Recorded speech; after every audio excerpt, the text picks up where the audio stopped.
Welcome. You find yourselves in the town tavern. Through the typical calm pierces an unfamiliar voice. It sings news of a nefarious power. A bard to herald a call to all who would answer. Seek out this villainy and destroy it. To succeed is to achieve everlasting glory and riches beyond imagining. To fail is to lose everything. Will you answer the call? Fuck it.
Welcome.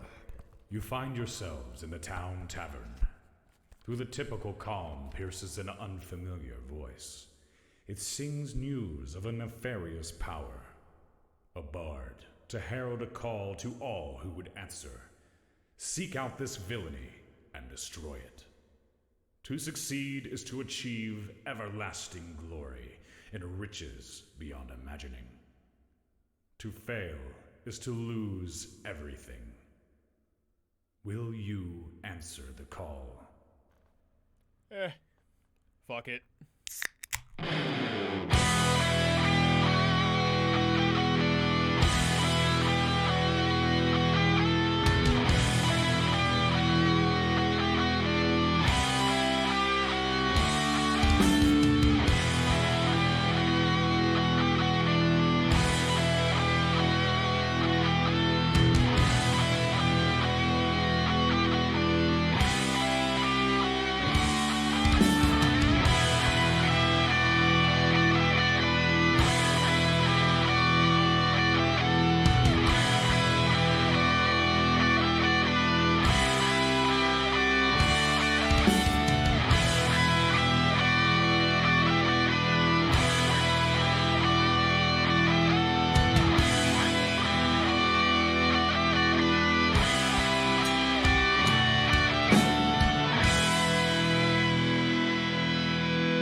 Welcome.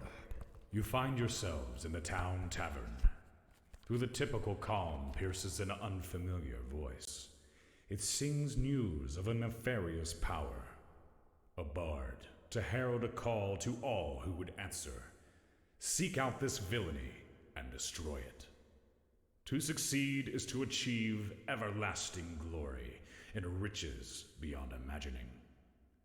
To fail is to lose everything. Will you answer the call? Fuck it.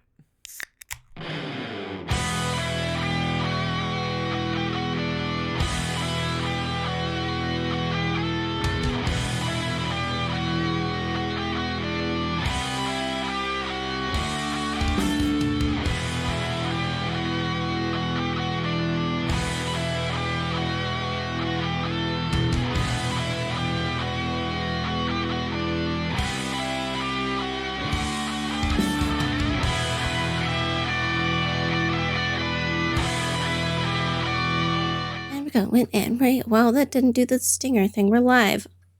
Oh. It didn't do Wait, the right we are animation, but we're here. Oh, okay. Hi, everyone. We're all mixed Welcome. up, but we What are up? physically here. Sam, you're in charge now. Yeah, Sam, take it away. I'm the What? game master now. So everybody is now level 10, and Wait a second, all the wait. bad guys are dead. No. This game Uh, sucks. We Shopping trip. Oh, I'm the game master Shopping again. Oleander Okay, rocks has fall, become everyone the new dies. Kovar. Thanks All for right. joining. God. All right, yeah, it's What all a fine. wreck. We're fine. Oh, Everything's get me fine. back in the seat. Thank God. Hello.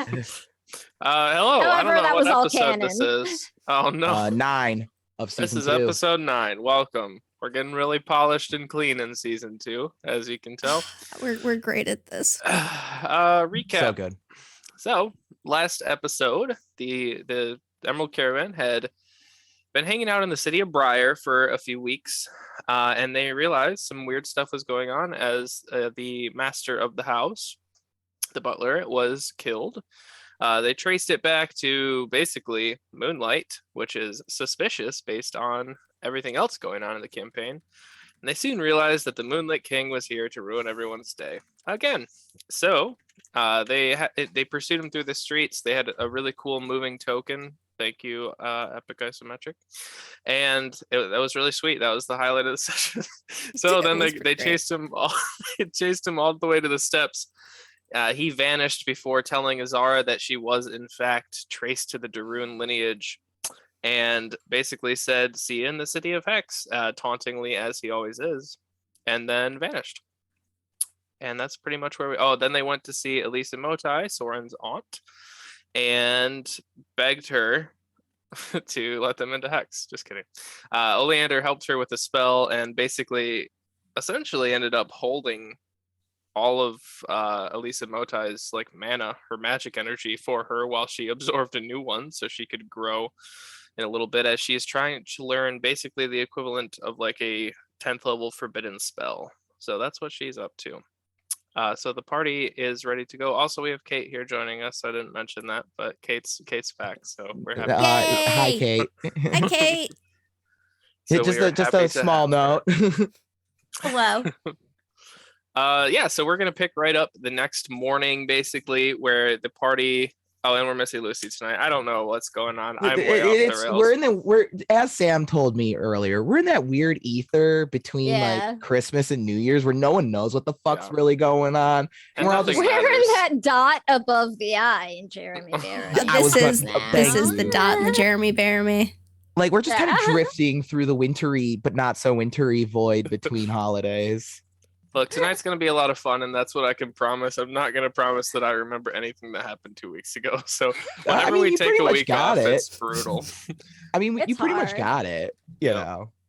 So we're going to start off right the next morning. I have had 0 alcohol to drink today. I'd just like to throw that out there. Nailed it. Nailed it. We're going to pick up the next morning as the Emerald Caravan have spent the night at Talagast's house yet again.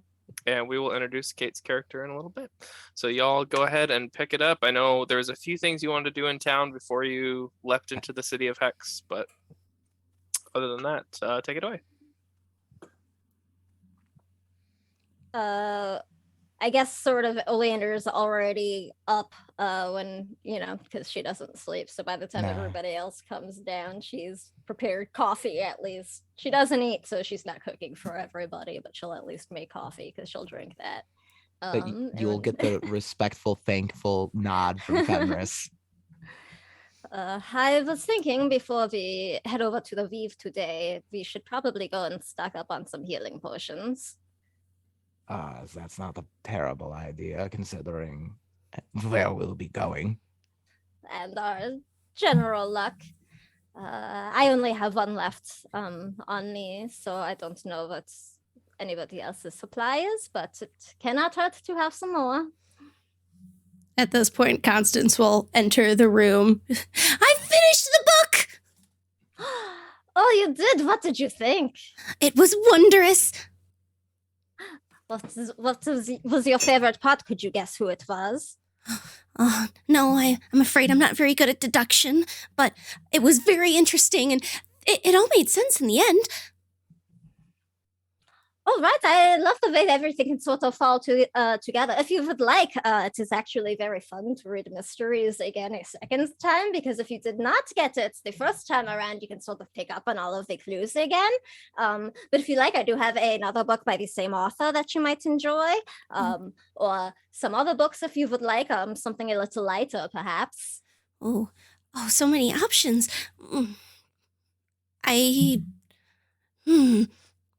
This is going to take some time to think. Maybe that is all of them? okay. Oh, well, Do all I of them. have quite That's a lot supply. of reading. I can certainly give you quite a supply, at least to start off. Before we leave, let's go back up to my room and I can pick some out for you. Oh, wonderful. Oh, you are going to have to start the Crisis of Love series. It's a ton of fun. Crisis of Love. Sounds sounds dark. It is lighter than you'll expect. I think you will enjoy it. Well, what are we doing for breakfast? Is it just Fenris and Oleander drinking coffee and that's Just it? quietly drinking coffee, just like Cece's breakfast. Yeah. Ezara is What also more do there. you need? Just don't make me roleplay Ezara, but she's also there. I just figured Ezara was just doing Ezara things. You know, as an Ezara does. Being sad, As she does. Looking at the moon. looking at the Shaking moon. her fist at the moon. I mean, Fenris is probably flipping through actually his copy of he has a book on lunar movements and about the moons that orbit the realm. Any fans just joining us or who have not been made aware, there are 3 moons that orbit around Everencia. And that's what this book kind of details, the author, Dr. Sybil Abernathy. Considering our foe last night. Probably a good thing to be reading up on. Oh, Fenris, are you also part of our book club? I was doing research more. Oh. Is it a good book? If you find the movements of the lunar bodies that orbit Everencia to be fascinating and interesting, and their science, perhaps. If you're looking for a tale of mystery and murder, I would recommend reading one of the books Oleander recommended. Oh, well, to be honest, this was actually my first, attempt at reading fiction. Well, I mean, sometimes even real stories can be just as good as fiction, I'm sure. I'm sure you've read about any stories about heroes of great, no? I think a few. Yeah. I mean, what was in the history books and all. Sometimes the history books are full of fiction in and of themselves. Well, I would hope not the ones that we keep in our collection. Yeah, if you want to know real history. And he starts digging in his bag and he just, there's just a huge thud on the table. It's this dry history text that I, Mr. Puddins, would enjoy reading in my own free time. It just hits the table. It's a black book with just like metallic red lettering, Caliban, false prophet, avenging angel, or unfortunate soul. And- Author unknown. And you carry this with you everywhere? It's one of my favorites. Oh, well, Y- I would love to read it, though I think it might take me a few days to get through. Actually, Oleander, have you read this tome? It's Uh, of a Covithian tale. I think when she sees the title, Olander's eyebrows like shoot up, and she's like, "You carry this everywhere with you, Fenris?" Indeed, it is Well- rather large. Let's just say, Oleander, I didn't acquire it until I left the Baumer house. Yeah, I imagine this is not easy to come by back home. I have not read this particular one. If you like ideas that challenge the status quo in the home country, this book's the one for you. I mean, I would certainly love to read a bit about Caliban. Very interesting figure. Tragic what happened to him. Oleander, why don't you I'll find another one for you, Constance. Perhaps let Oleander reads this one, and he kind of like gets all sheepish for a second, and then he kind of pulls out another book and hands it over to Constance. It's like just kind of wrapped up. Perhaps this one has more answers to what you're looking for. Oh, and she will unwrap whatever it is in. You'll recognize, you actually saw all these books in his house when you Ah. visited his house. So these are like the few surviving things from his home. Mm, And maybe. it's The War Inside My Mind. It's an autobiography of a clairvoyant person. Oh. I do not believe we have this one in our library. I wanted to imagine Mother Superior would let you read this. I do not see why not. All of our research is into clairvoyance. This is invaluable, in my opinion. Oleander, you're an academic. Perhaps you could talk better on the subject of censorship than I. That is a long conversation. Perhaps it would be better left for a day when we are not due to meet at least before noon. Oh, good point. Well, I shall give it a read, and if I think it might be useful to home, then I will buy my own copy. Tell you what, you can have it. Oh, I've well, learned what I I do not want needed to to. take one of your books. Trust me, I've read that one more than enough times. Well, if you insist. And she will slide it into her basket. And then Fenris looks at Oleander. Does this make me part of the book club now? I think so. Oh boy. Welcome to the book club, friends. Yay! I love how we have a Wow. book club. The Emerald Caravan just becomes the world's like weirdest book club. So I found this one in this cave I jumped into. I had to kill a dragon for this book. Tell me what you think. Listen, that is this the is the kind of new game, adventuring yep. Oleander can get behind.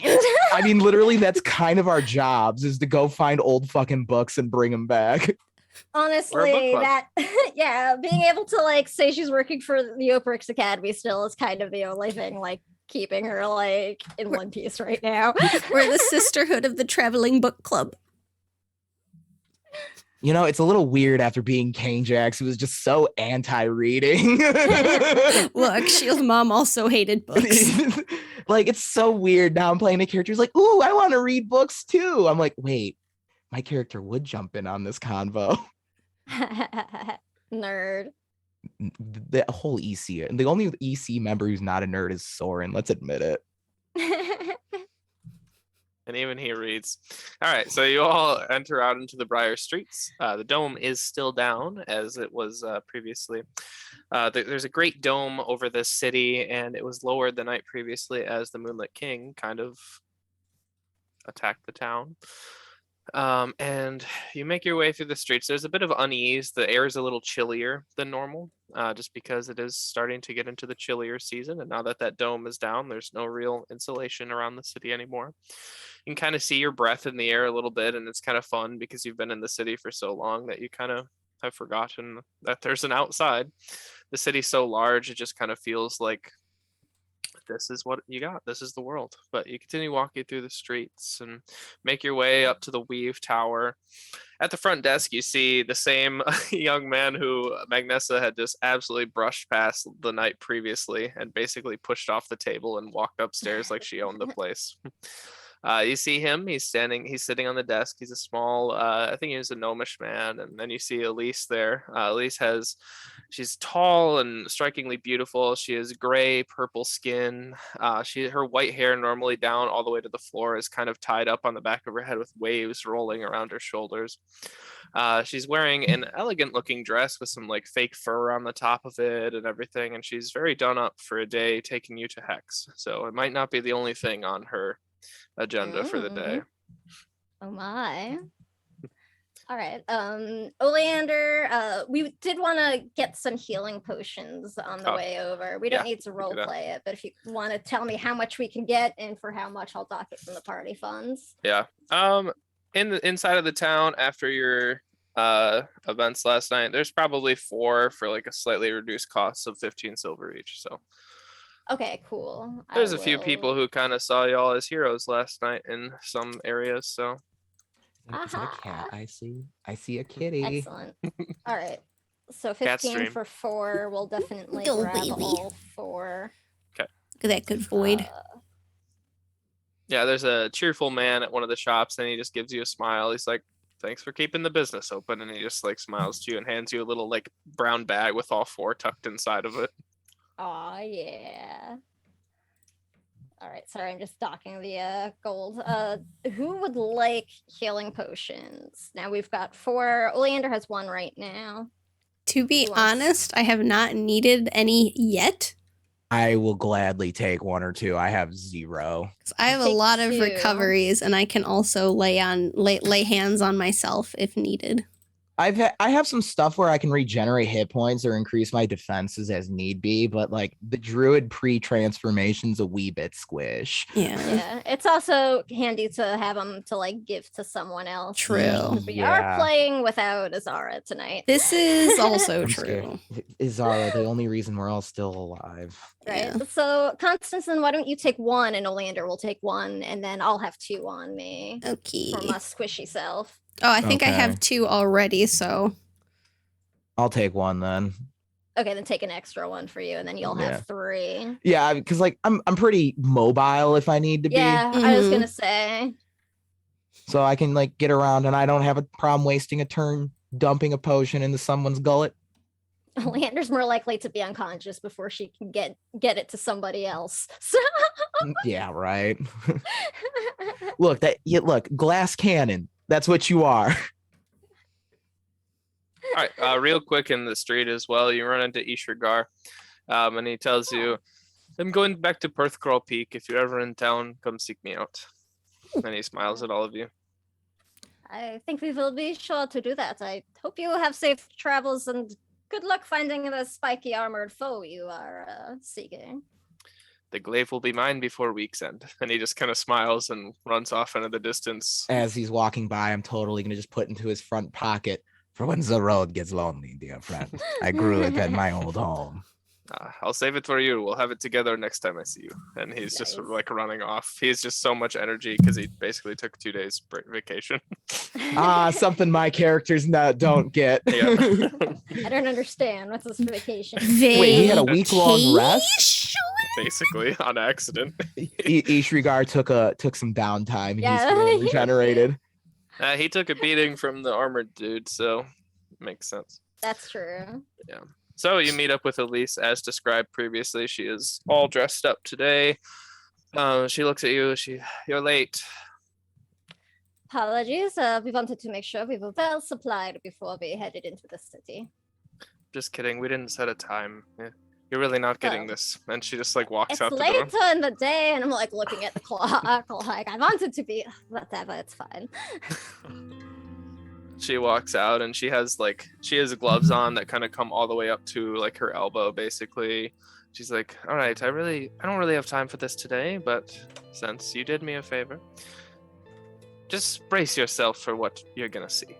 And she begins walking with like very fast pace through the city. Olander actually slides the scrying scrolls that she took out back onto the desk before leaving because she will never have a late fee at a library. God damn it! That would suck. Go back at the end of the campaign. You owe us 5,000 gold. Yeah, right. All of my funds.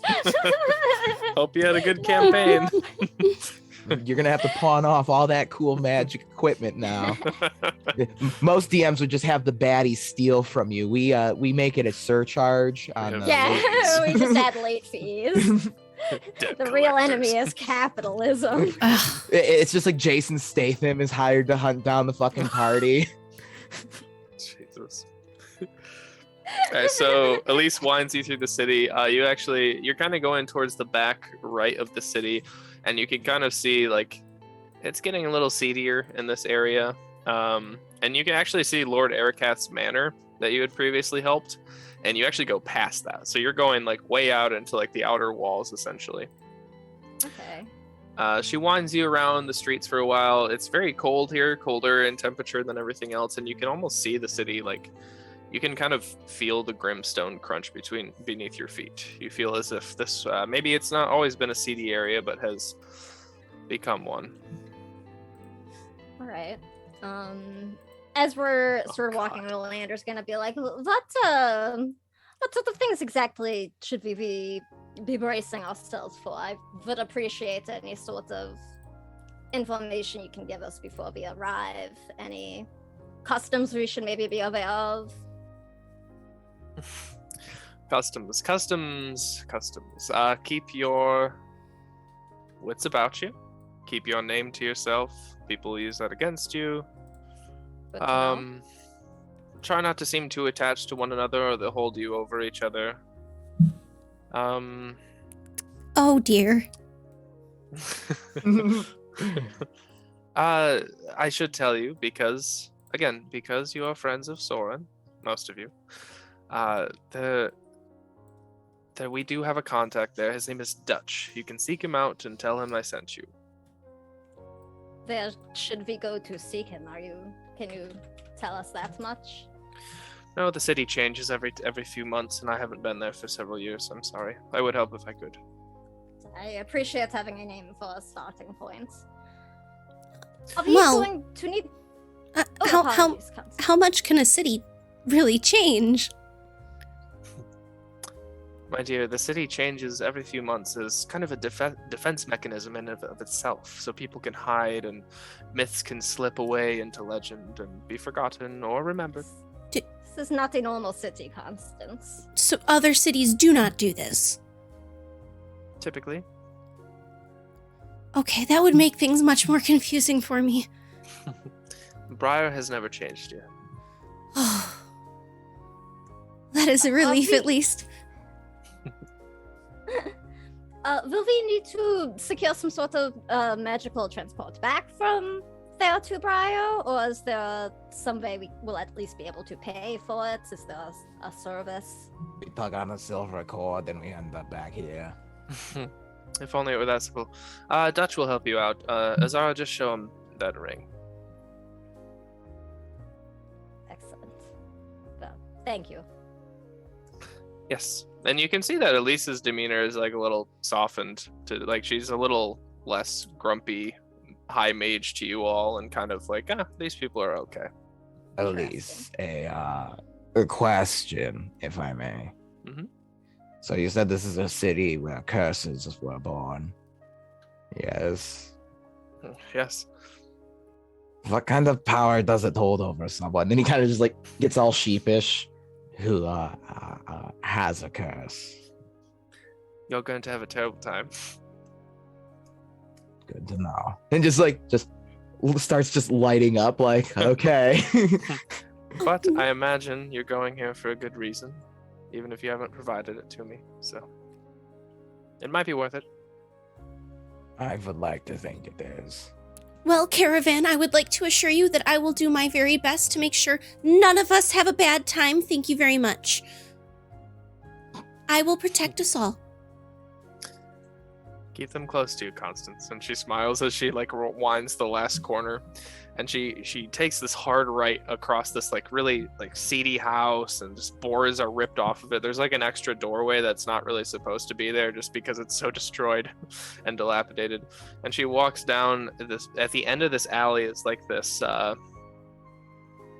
it's like this circular intersection. Basically there's this old fountain in the center, and it's slowly spitting out water at the top.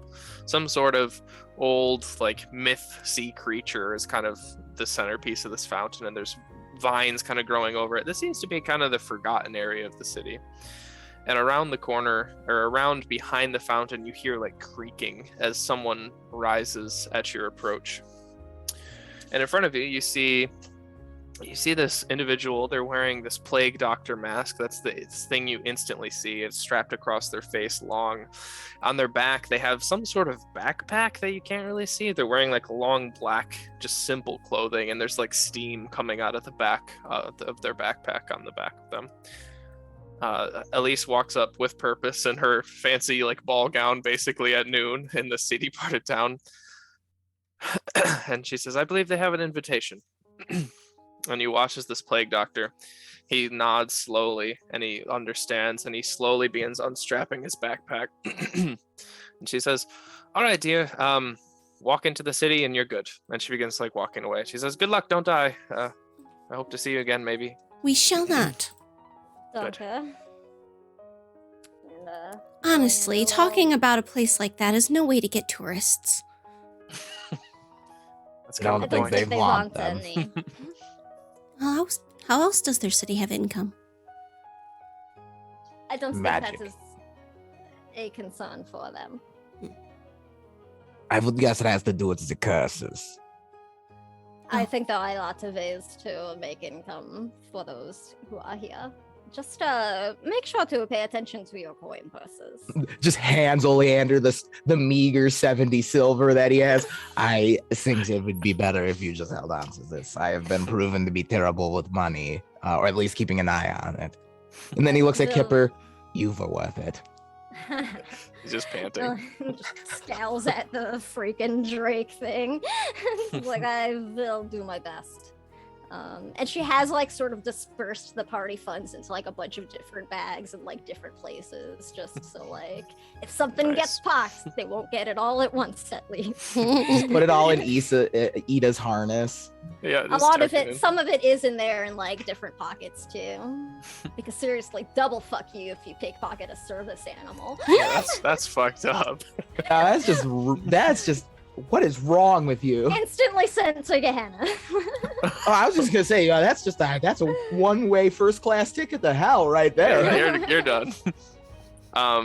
So as Elise is walking away, you hear seriously as she's walking in the distance, and you hear footsteps running towards you, and you see Magnessa with her fiery red hair down like around the small of her back, all the way down. She's got a few braids, and she looks dressed for combat, unlike the night previously. And she walks up, and she's like, her invite extended to me too, and I'm not missing out on this. So Very All right. well. So as your attention shifts back to the plague doctor, and you can see that he's unstrapped his backpack, and he's set down what looks to be this big model castle, basically this like little city. And he it's big, and he unstraps it and he puts it down in front of you on the side of the fountain, and he says, all right, walk. And the drawbridge slowly comes down. We're Mary Poppinsing this shit. Olander will just sort of confidently head towards the little drawbridge. So as you all approach, you walk forward, and the walls grow with every step. You feel your own form contort, but not in pain. The closer you get to the city, the higher the walls climb in front of you, ascending to the heights of Briar's Own. The now-to-scale drawbridge lowers to let you in. A city bathed in pale gray light sits in front of you. Houses and stores built at strange angles sit doing business. Gruff-looking characters pollute the city streets. Harsh words are thrown between enemies or perhaps friends. It's hard to tell inside of the city streets, as their sounds echo all the way towards the entrance.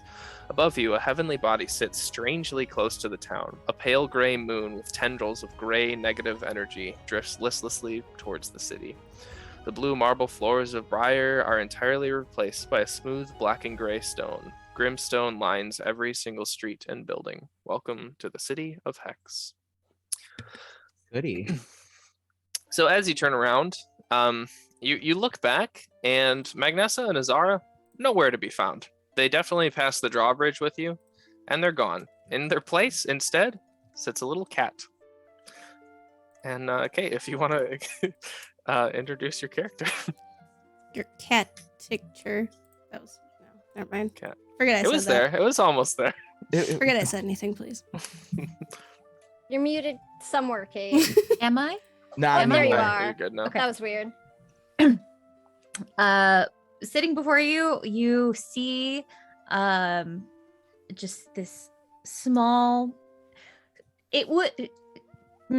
She would be small if she were wet, but she's very furry, so she looks much larger than she actually is. But it's all fur, and the fur is all white except for a little tan patch on her face and a little tan patch on all. They're like reverse socks. Like a fluffy Siamese almost. Yeah. And her eyes upon first glance look very blue, but if you look again, they're actually a shade of purple. Yes, big Sagwa vibes for those PBS kids.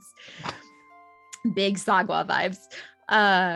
And she just turns around and goes, "Oh, hello. Who are you?"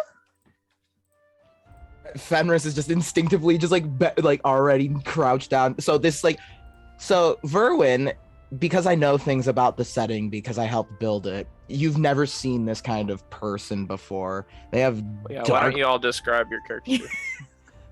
dark purple skin, amber eyes, two horns. They're almost like in a crescent shape almost. And he's like wearing this like long grungy coat that's like in a green and dark green harlequin pattern. He's just kind of bending down, like crouched down to like the level of the cat, kind of holding a hand out, kind of like what I do to see and make sure my cats want me to actually pet them. Oh, you, hello. And then Hello. I will let my compatriots describe themselves. Well, Constance looks about as human as anybody in this group, more so than most of them. And she is kind of short, but she's got like bright glittery gold armor over a cute little like dress that's white and blue and really poofy. And her hair is brown and short, cut into a little bob that's a little bit wavy, and she's pretty heckin' pale. Just, you know, your average shut-in. But she looks very excited. Her eyes are very wide. And it's like, oh, I have never met a cat that could talk before. Is this a hex thing? Is this the magic city? This is how they get tourists. I'm not a tourist attraction.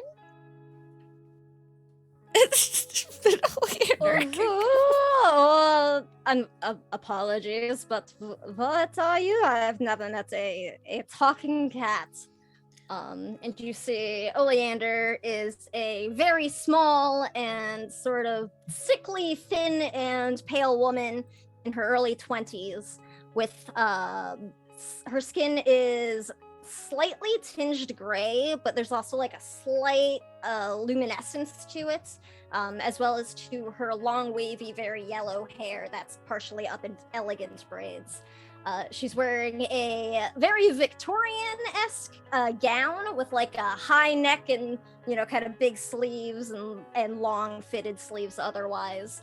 It's in red and black, but it's absolutely got like a boob window cutout going with it. And she is holding an elegant black cane with a silver raven on the top of it that's across her lap while she is seated right now in a very nice looking metal wheelchair that is attached to and pulled by a large service dog. It is a Ervikian Malamute, which is essentially like the size of a service pony, and is wearing like a bright colored working vest that has do not disturb working flashing in different languages on it, like magically changing. Honestly, if anyone is a tourist attraction, it would be you. All of you. A talking cat is hardly the weirdest thing in this group right now. But if you must know, my name is Virwen Galarian. Pleasure to make your acquaintance. You don't seem to recognize that name. Huh. Oh, I'm sorry. I must confess, I am very culturally illiterate, so I apologize that I am unsure who you are. Oh, that's all right. I've met a lot of people who have been a little bit culturally illiterate. You are not the first, and it seems you will not be the last. It's quite all right. We just need to teach some culture, maybe. All right, so I'm supposed to know who Virwen the cat is? I'm not just a cat. This is not my true form. Oh. I am a high elf, and my father sent me here. I am here on a mission. I just got lost, and someone got a little upset with me along the way. Apologies for confusion, Virwen. It is a pleasure to meet you. What sort of mission is it you are on? We have actually recently lost some of our companions. Is that a similar issue you are having? Not really. I mean, sort of. It's kind of top secret. My father said I shouldn't tell anybody. But, you know, well, maybe just a little. I am missing some things, and I need to find them. And maybe I can find them with you. You all seem to like animals very much. I've never seen a creature like that attached to a sleigh with wheels. I like it. Well, this is Ida. She is very well trained, don't worry. Creatures like this don't normally get along with cats, so be aware of that, I guess. Oh, I'm not really a cat, so there's no problem. Oh, not going to lie, but good.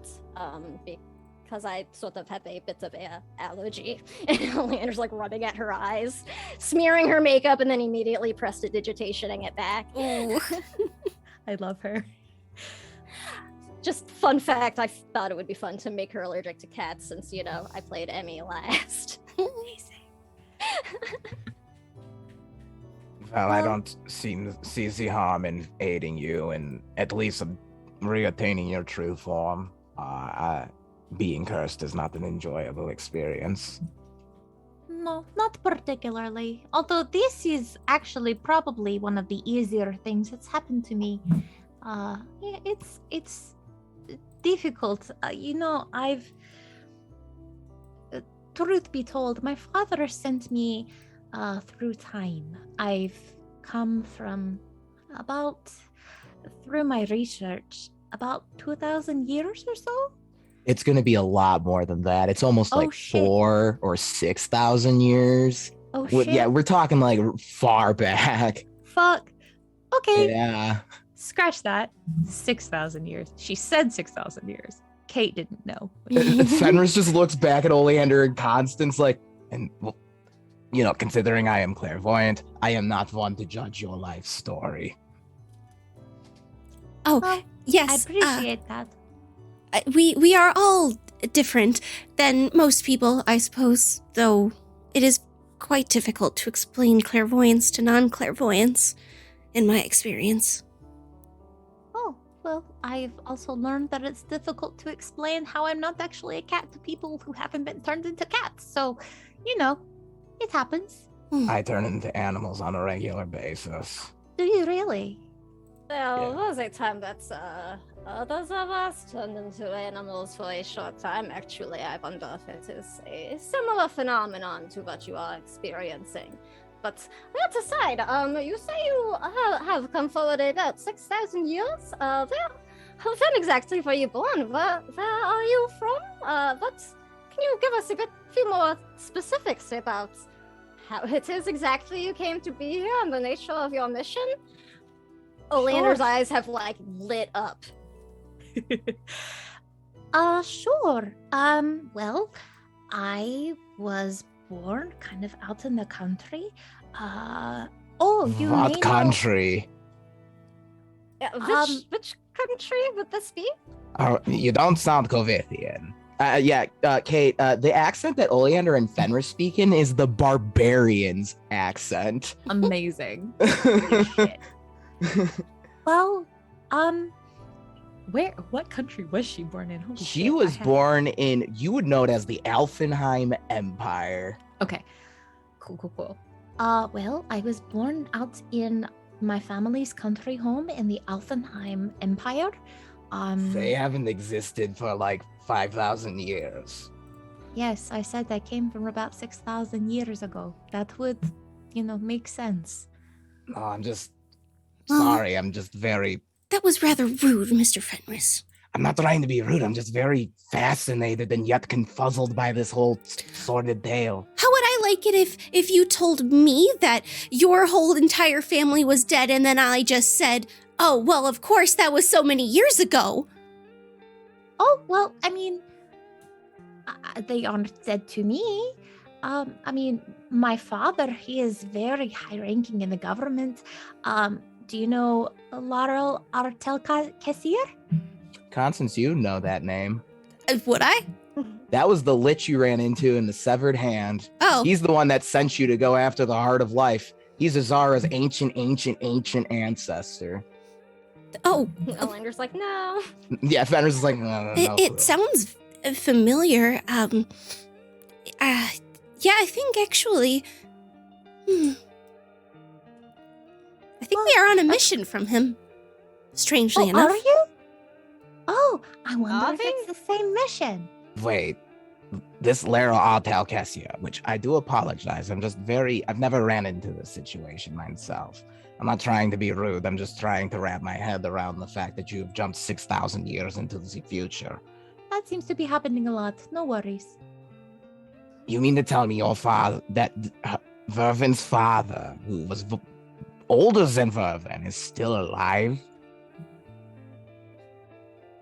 I mean, he could have written her a letter, maybe. But my father is very smart, very wise. I would not be surprised if he found a way to cheat death. Fenris, we live in a world that is mishmashed between two different planes, came together and made one giant plane baby, and this is the weirdest thing you think has happened? You had the planes melt? What? No, it's not the strangest things that's happened. I'm just trying so Fenris is just very much like just trying to put all the pieces together, like the math lady gif, just like, You know what? At this point, enough weird shit has happened where Constance is just like, okay, I believe you. This is true, I guess.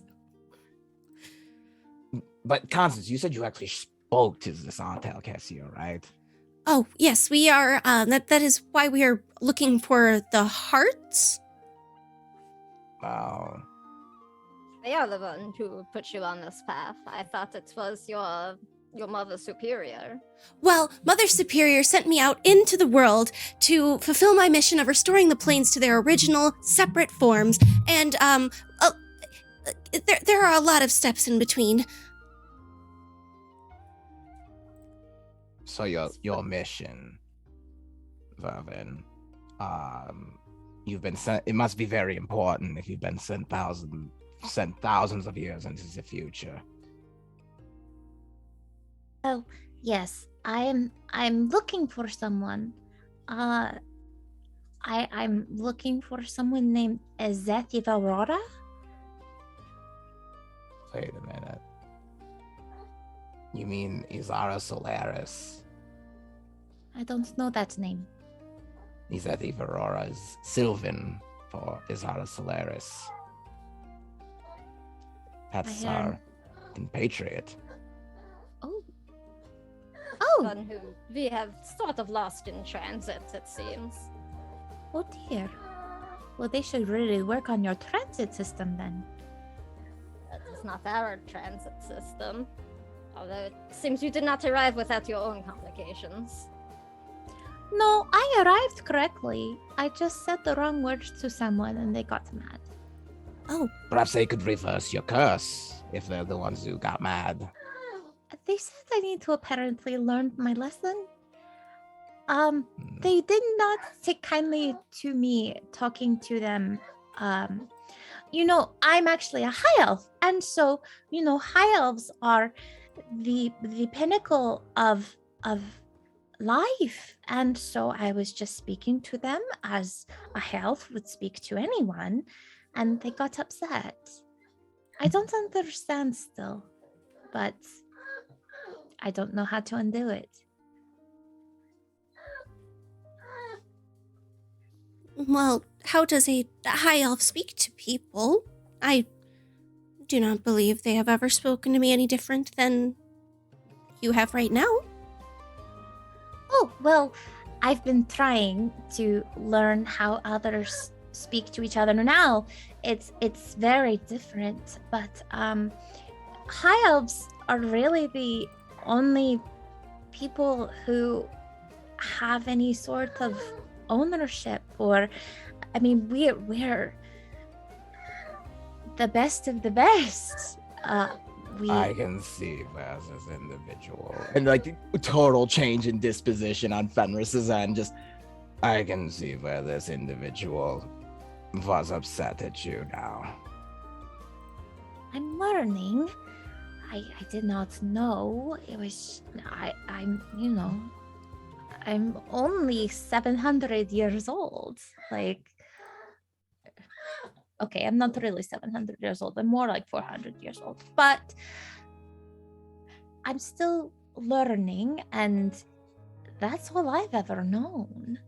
So excuse me if it takes me longer than a week to adjust to a new culture. I thought it was going to be more of my people. It should have been more of my people, like my father says.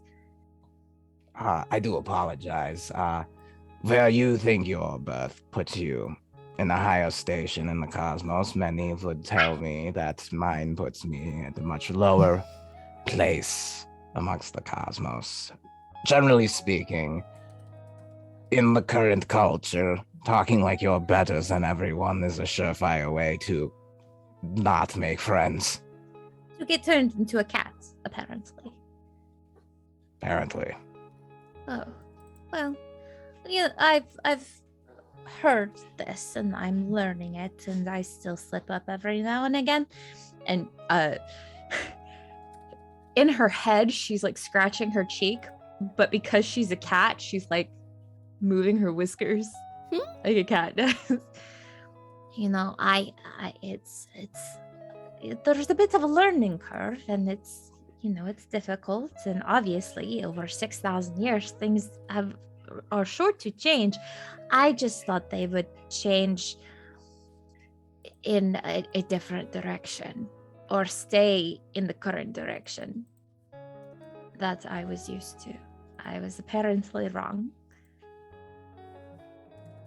Fortunately, things never really go the way we think they will, even in a short term, let alone for millennia. For what it is worth, I know a lot about the arcane. It is possible we might be able to find a way to end this curse, or a lot of curses will sort of automatically fulfill if their parameters are satisfied. So, depending on the way things were worded, when you appropriately learn this lesson, it might automatically revert you back, or we might be able to find something to prompt it along a little bit. Well, that would be wonderful. I would like to learn. I was just raised a certain way, and this is my first time really experiencing anything outside of my family. We're very insular, and we, aside from my father's public appearances, I don't really get out much. This is my first time. I was selected for this. My father put me, gave me this assignment, and I'm very honored that he asked me to seek out Ezethi Verora. It's just new, and I need to learn to blend in better. I'm going to give you a good piece of advice for when you do meet Ezara. Do not call her by that name if you value your head being on top of your shoulders. Oh, you called her by another name. What was it? Ezara Solaris. Ezara Solaris. Okay. Yes, she does not care for her name in Sylvan. She also does not care for being called Bizarra. I thought I should mention that. Bizarra. God, I wish Soren were here right now. Why would you call well, no, I guess Knock not. off We don't action have figures. time to unpack all of that. Let's find out how to get you back to your regular form. And perhaps we'll find our friends in the process. Oh, that would be wonderful. My Oh, apologies. No, my apologies. I actually got distracted by Trinket, so you're fine. Go ahead. How long is it that you have been in the city now, Virwen? About a week. Have you come across anybody named Butch? This was a name we were given as a possible contact we could somewhat trust in the city. It's Dutch, sorry. I Dutch, might have sorry. misspoke. No, that's fine. Oh, maybe I typed it wrong too. DM, have I heard this name? Do I know of Yeah. this person? Yeah, I just So- typed it wrong. My bad. Yeah, you're good. You've seen Dutch before. He hangs out at the tavern called the Second Eye of the Cyclops. Also very close to where you got cursed. Oh, I know that very well. Well, I know where he goes, because that's where the person who cursed me was, or at least nearby. Oh, He goes wunderbar. to this place called the Second Eye of the Cyclops, which really doesn't make a whole lot of sense to me, but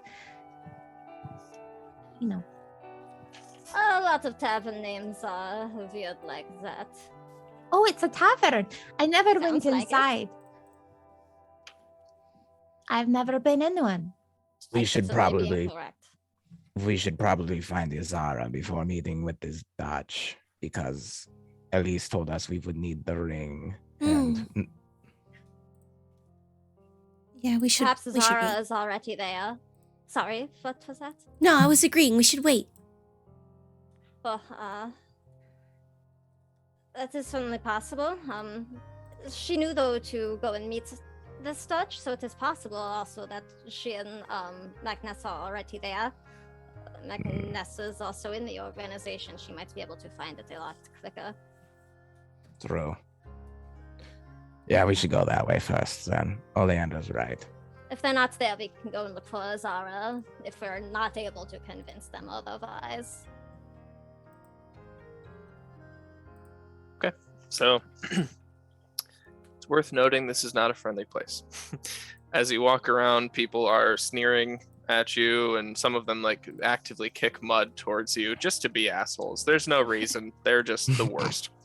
You see that there's a lot of people. You feel like you're kind of in like the gambling district of the city of Hex. There's like makeshift tables just flipped over like apple cartons, and there's dice rolling and silver Orion's taking hanging out. change. Yeah. Oh, there's just hanging.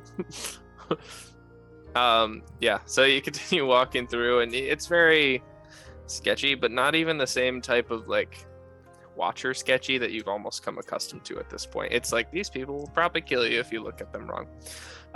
There are weapons galore. People are outfitted with whatever kind of weapon you can imagine. They've got it on them and they're not hiding it. To your knowledge, there is no sense of law in this town at all. You haven't seen a single guard, a single badge, anything. One thing you do notice as you're winding through the streets, you're seeing the same sights over and over, kind of one of those things where you're not really sure. You might be caught in like a loop somehow here because the city is weird. And on every corner you see the store, the nook and cranny. As you keep walking, you notice that it does change. This store just seems to be everywhere. Like it's on every corner. Fucking no matter. Starbucks. Yeah, it's Starbucks, but the nook and cranny. So as you continue walking, you eventually notice that you are making progress through the city. It's just everywhere. As we're walking, I'll like turn to Constance. I'm really curious what this nook and cranny is and why it's on every street corner. Oh, well, perhaps it is a franchise. A franchise? Yes, I read about it in a book once. It is when someone owns a company and then other people pay to also own that company and run one like it. Sounds like a scam to me. As I said, I have not seen it done in practice before, but... It sounds like a way for lords to just siphon off money from hardworking people. Yeah, you're getting it. Feudalism. I don't see this difference, but okay. Maybe it is one of the franchises, and this Lord Nook and Cranny is very apt at running business. Maybe. It could be that they just have a lot of locations, so that would take a lot of staff. So much staff. Must be like my father. My father owns a lot of property. Does he own the people that work in these places as well? I do not believe anyone owns people. They don't? Huh. Well, I Is it feel like safe? that would be rather rude to treat somebody like property. People are not treated as property in our society. Oh, how does it work then?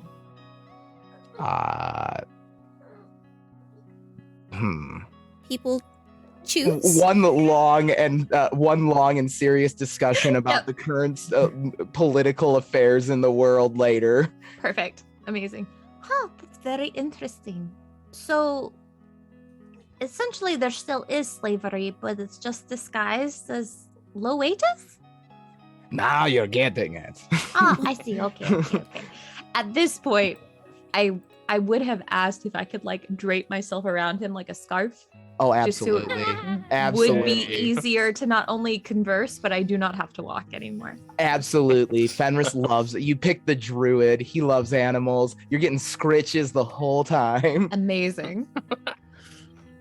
I'm sure Oleander probably gave more information on the current political Yeah, you're sphere. getting like the cliff notes of Lecture. like everything that's happened in the last 6,000 years. Oh yeah, and then there was the time the demons took over. Oh, do you know what those are? No? Oh, well, they're like devils, but they suck even more. How is that possible? Is that Trinky? That is Trinket. It sounds very- like a baby.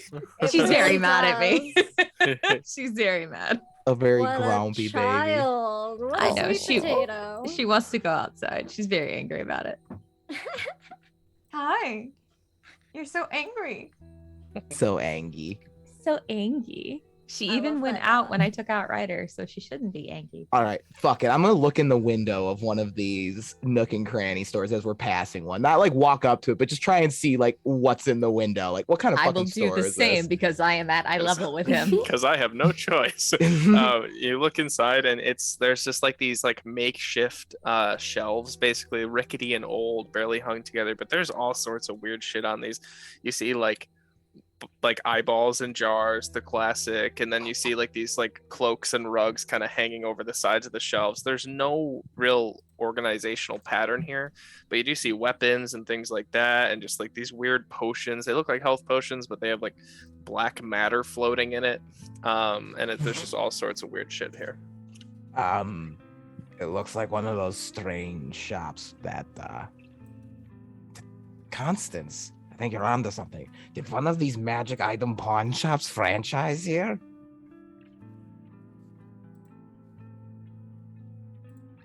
Are you asking me? Because I do not know. Well, Yeah, was there more to that thought, or? I don't know. It's just, what kind of store is this? I don't know. It Maybe we sure is should a go weird in? one. There's this little dude that just starts talking to you. I don't know. It's a weird store. And he's just like standing there. He's like the size of a gnome, just kind of standing by your kneecap. I'm gonna just like kind of jump to the side and like behind Oleander because we were told not to trust anybody. Hello, is there something we can do for you? That child has a very low voice. I just noticed that you were interested in my shop. I own them. I've been watching you look through the windows as you pass by. So, Oh, you are well, the what kind of shop proprietor. is it? magical pawn shop was pretty much right on the nose. I take people's things. Well, I pay them for it. Come on. I pay them for their things, and then, they set a price, and then we split that price. I'm kind of like the middleman. Interesting. Well, we will certainly keep that in mind if we are either in need of any selling or acquiring any such devices. All right. Only place in Hex to get your fill, so I'll see you soon. Wonderful. May I have your name, please? No. And he walks inside. Oh, well, Hi, anything you low wanted voice to child. call us. I'll find you. And he just walks inside. Very well. That's right. We don't want to be giving our names away. Well, I wasn't going to, and I didn't expect anything he gave me would be the real one, but, it is good to know what to call people. Good point. I will have to rephrase it in the future. That was my fault. We should be more mindful, I suppose, of how we word things just in general here, just in case.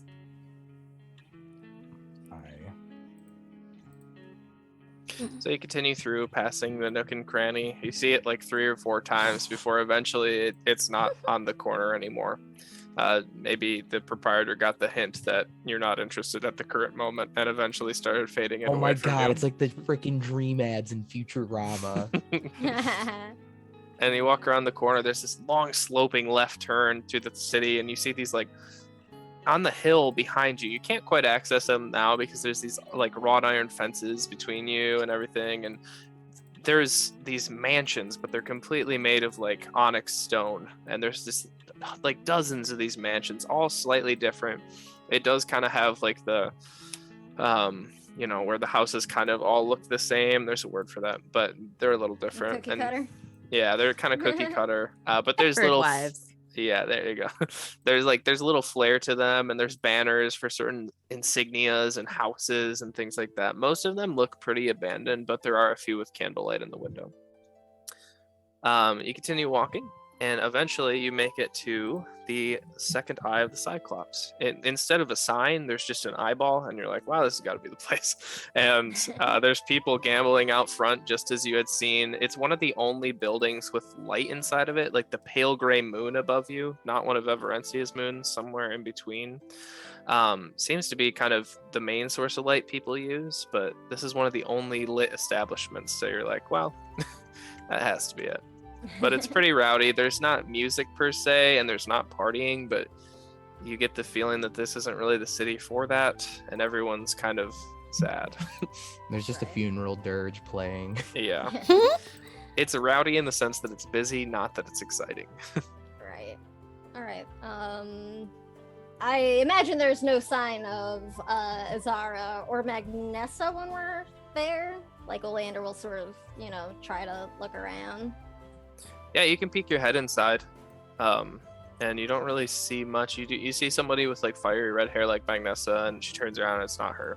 But you're kind of, there's just a lot of people here. They could be, it's hard to say. There's a few floors too. there's also rooms for rent.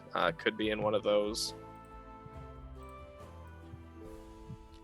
Well, it is possible that Ezara and Magnus are already here somewhere, and we can't see them in this main room. We could split through the building to look for it a little quicker, meet back here in like 10 minutes. Oh, that sounds like a plan. Sure. If it is good to, not show that we are so clingy, it is probably for the best if we don't necessarily clump constantly. All right, good plan. I will keep Virwen close. Okay. To explore. Constance- Okay. Oh, sorry, what? Oh, I just said I wanted to explore, but he said he was going to keep an eye on me. So, as long as I can continue resting on his shoulders, I'm fine. Okay, just be careful. Constance, Yes. perhaps we should go, Fenris, I suppose, do you mind starting with the top floors and we can maybe meet in the middle? Just as long as I'm not on the third, we'll be fine. Oh man, it transcends. Amazing. Look, the cross. Is this a joke? I do not understand. I have very poor fortune when it comes to being on a third floor. Oh, Third floors are bad luck in COVID. Oh my god. It's very much considered bad luck in COVID. oh, I learn new things every day. Alright, so I guess Constance and Oleander will head up to like the next floor since we already looked around in here. Okay. Oleander's also looking for any kind of like watcher like marks, maybe like scratched into like a tabletop or something, just to indicate Sure. maybe where someone camps out. Sure. So you search the floors. You do find a lot of cool stuff. Not Magnessa or Ezara. You see a few gambling dens. It seems to be very gambling focused for this little area. You do see in one of the rooms, it's this long oak table, and there's like 6 or 7 individuals crowded around, and they have this strange board you've never seen with like different colors. There's like 17 different colors you could place a bet on. And eventually the loser, you don't really understand the game because it's your first time really seeing it, but the loser eventually pays up. But what they do instead of money is they take out a small vial that appears to be empty, and they hand it to the winner. Really strange practice, but without prying, that's kind of what you got. That's probably the most interesting thing you see. You do find a few halls of rooms. All of them say no vacancy, basically. You hear, like, if you press your ear against the door, just kind of hear it. You hear like monsters roaring inside of the doors, and you're just kind of like, okay. And yeah, that's kind of what you find. Eventually, you kind of meet back in the middle, I'm assuming. Okay, so you meet back in the middle. And you do eventually, the 4 of you kind of meet in the hallway, kind of shake your heads for finding each other. And then you hear, yeah, stopped on the 4th floor, huh? And you see this individual kind of creep around the corner. He's like, kind of looks like an elf, but an elf that's been in the city too long, and his skin is kind of grayed over a little bit. He has long, like, black hair and a bundle on the back of his head, and he's like, be a shame. Stopped on the 4th floor. That's my floor. And he kind of walks around the corner. There's a few other guys with him behind him. Why is it a Is it shame now? if we stand on the same floor as you? Oh, I'm so sorry. You're free to stand here, but there is a toll for the 4th floor. Somebody must not have told you. It's 100 gold. Oh, well, I do believe that is quite steep. You can pay it. Sorry, you are. I can? Who exactly to claim this as your floor? Names aren't important here, but I will need that 100 gold, or else, I'll have to take it from you. And behind you on the other side of the hallway, a few more elves kind of walk into view. Fenris will kind of start drawing his sword a little bit, like already has his hand ready to cut his hand to light his blade aflame. As you kind of start drawing weapons, they do as well. And I'm not going to do it because, we're on mics, but you hear a whistle from around the corner. And you see this large, imposing human figure walk around, and he takes the head elf by the head and just kind of like slams his head into the wall and just kind of like pushes him. He's like, This ain't your floor more than it's mine, boy. And he just kind of like pushes up around a corner, and you see this large figure. He's human, just so broad shoulders for a human, and he's got this long like black hair that kind of covers his eyes, and he kind of instantly is constantly moving it out of his face. He looks forward. He's like, "Am I looking for y'all? Name's Dutch." Oh, I believe you are. My name is Wilhelmina. We was sent by, I believe, a mutual acquaintance. I really hope that's not your real name, darling. All right. Then he turns around. Follow I me. just smile at him. Follow me. Because it's not. Constance is over here like, fake name, Bonstance? Yeah, and then Ooh, it's just that's like, good. and then Fenris is over here just like, "That laugh Ponyhosen. Pleasure to meet you." All right. That's no one's name as he's walking through. You're I just goddamn right. meow. Because no one expects a talking cat. It's like the easiest cover. I am, Kitty. Kitty. Meow. All right. We'll Yes, get you a better one. or Kit for short. There you go, Kit. Really cool names, y'all. And he's like walking around the corner. He walks with like a very severe limp. And in the back, you can actually see on his back of his coat, he has like 6 stab marks that are like the blood has dried over, and he's just not interested in like helping himself. That's his choice. Yep. Oh, Anna will follow. All right. So he eventually takes you to like the end of the hallway. You see that there's like 3 little nubs sticking out of like the wall, and he hits them in a certain order, and he kicks the 4th one a second time, and it opens up into a long chamber. Watching. Yeah, it's not easy. It's pretty easy to get it. I mean, it's like a 4 sequence, so he's not too afraid of hiding it at the time. And the walls kind of slides open, and you kind of see this like little common area basically, and there's 4 other doors with like little basically tavern rooms with like beds and things in them. He walks in, he's like, "Magnessa stopped by earlier, said some weirdos would be looking for me." And he sits down and pours himself a stiff drink. That is us. Was she alone perchance? We have been separated from one of our companions. She was alone. She was separated from all her companions, she said. Scheisse. Is this something that happens often in transit here? Yeah, did the 3 of you make it together? Not acknowledging the cat. The 3 of us, yeah. Unfortunately, we were missing Magnessa and another companion of ours. I'm surprised 3 of you did it. Yeah, she said she's gonna be in town for a while. She's got some other stuff to take care of here, apparently. But yeah, apparently I'm supposed to give you lodging. So. It is most appreciated. Yeah, no problem. And he's like pulling up his pant leg, taking all the knives out of his boot and kind of putting them on the table. Well, is there, I suppose, anything else we should know about this particular locale or anything else in the city? We were not expecting, we knew there would be trouble here, but... This is his first time here? We are new in town. Oh boy. All right.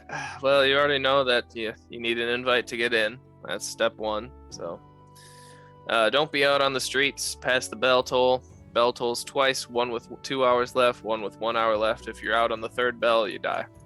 So don't do that. No? Yeah, that brings me to the 3rd point. The children of Hex. We call them Pecha around here.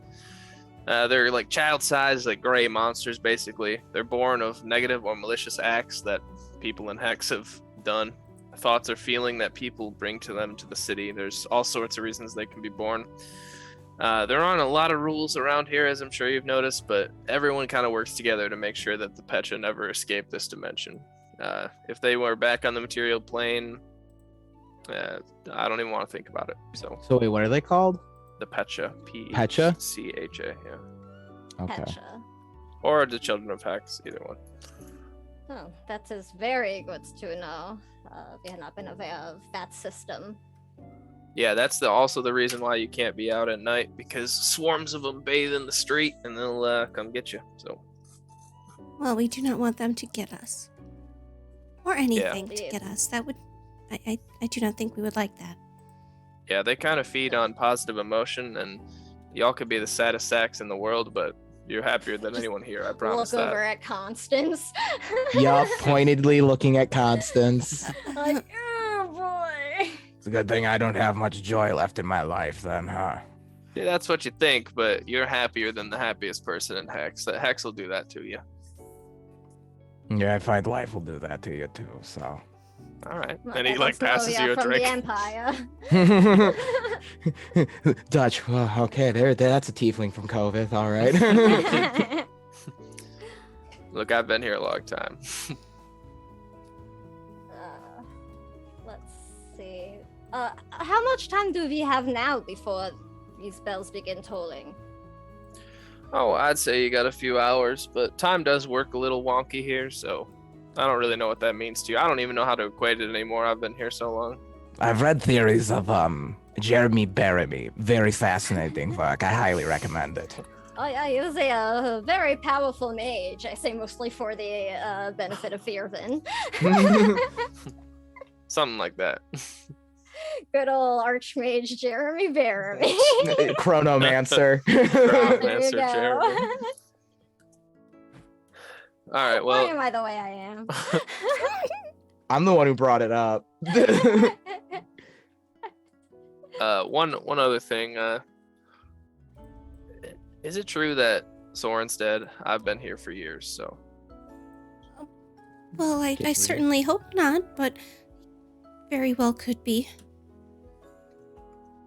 We All don't right. have confirmation he is necessarily gone yet, but he is in the tunnels. Well, to him. And he pours a shot for himself only, hits the table and downs it. May Marlfax guide over his soul. Yeah, he's not gonna. And he just like stands up. Well, thank you for your assistance, Dutch. We will be sure we are back here then before the final bell. If Yeah. our companion Ezara comes searching, she has purple hair. Should be pretty easy to recognize. Yeah, I'll let her in for sure.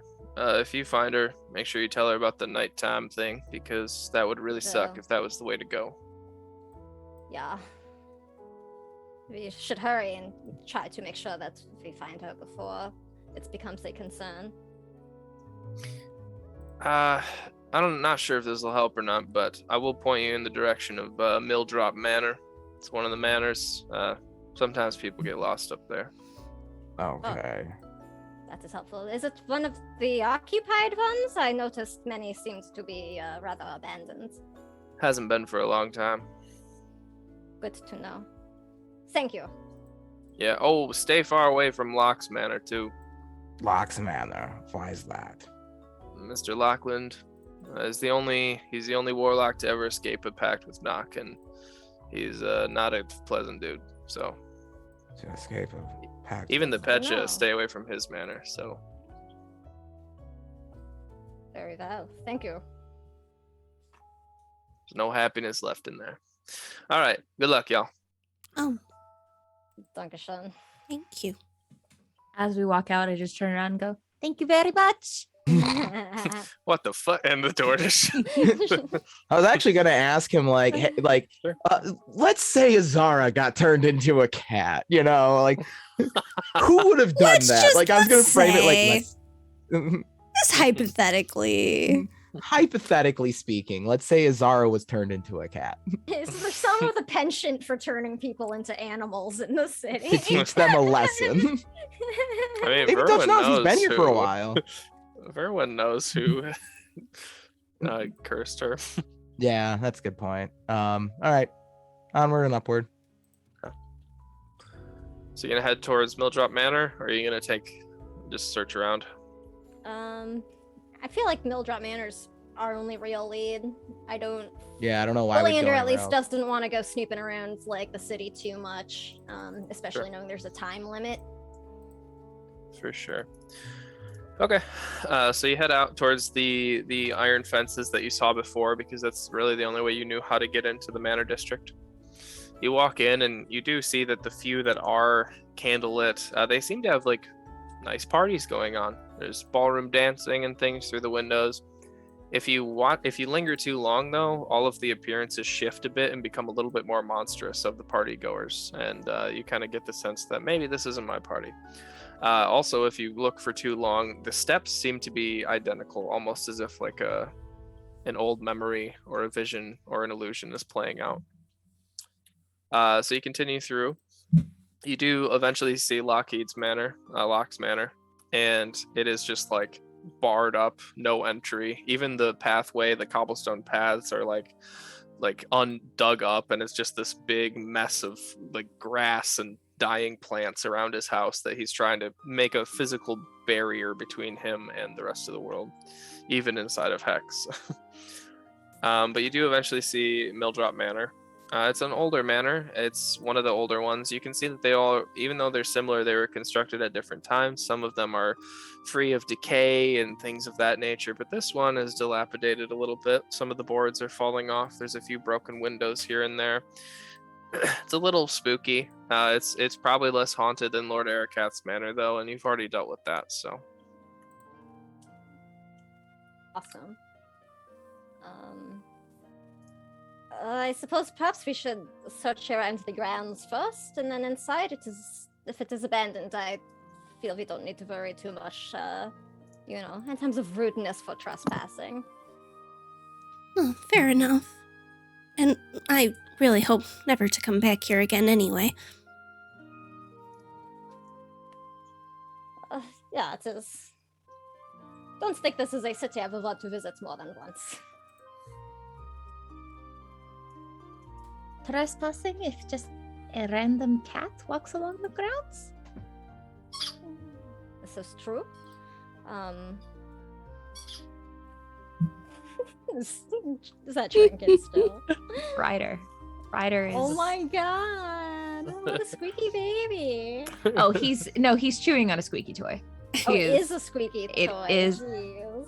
Yes, it is a squeaky toy. He is Like, also after the whining on sounds top of Trinket was making, I don't know anymore.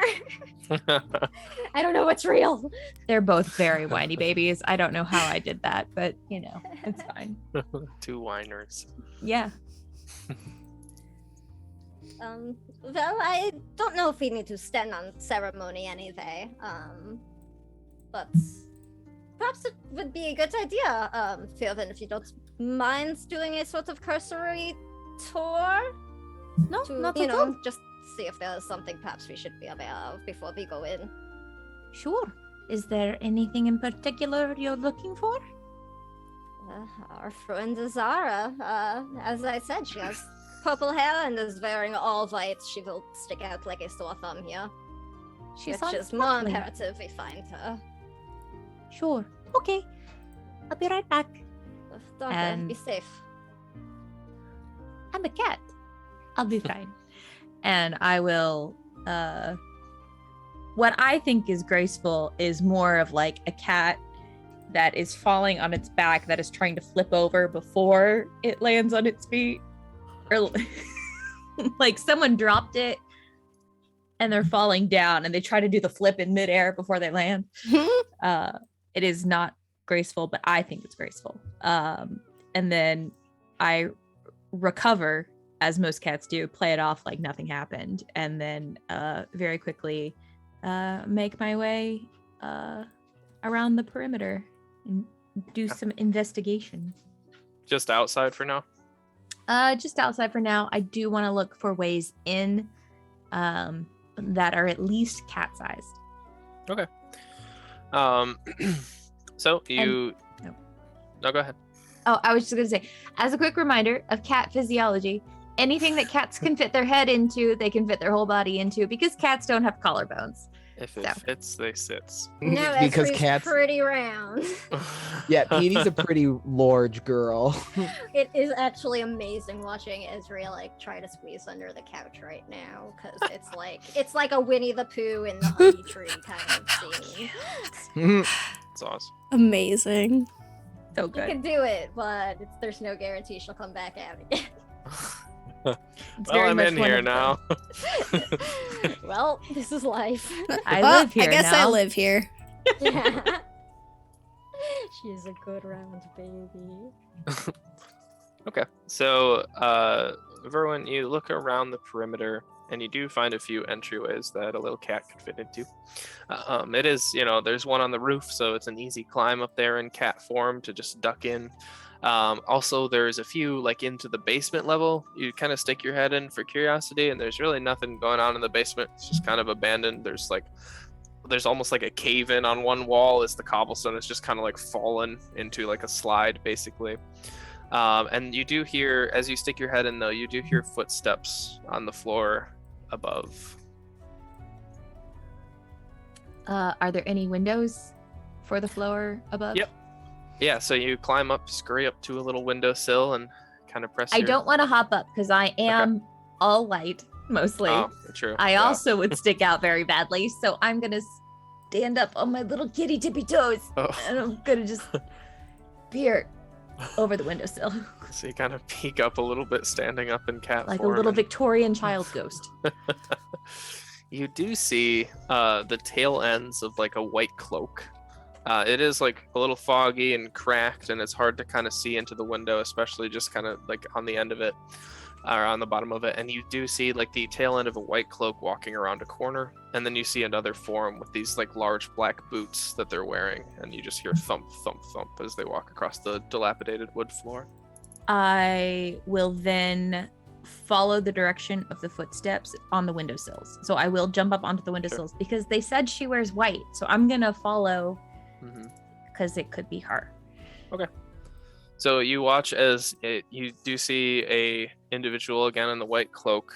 They're a little shorter than probably you are in elven form, and they walk into a door and they kind of shut it. And then the man with black boots, you get a better look at him, and he has a similar plague doctor's mask to the one I described as the entrance to the city. But you can't really catch much of the white cloak, and as they disappear into a room, you realize the room that they went in does not have windows. Ew. How anti-cat. I'm gonna speak to the manager about this. I will hop off the windowsill and stay underneath the windows so that if you look out the window, you can't see me.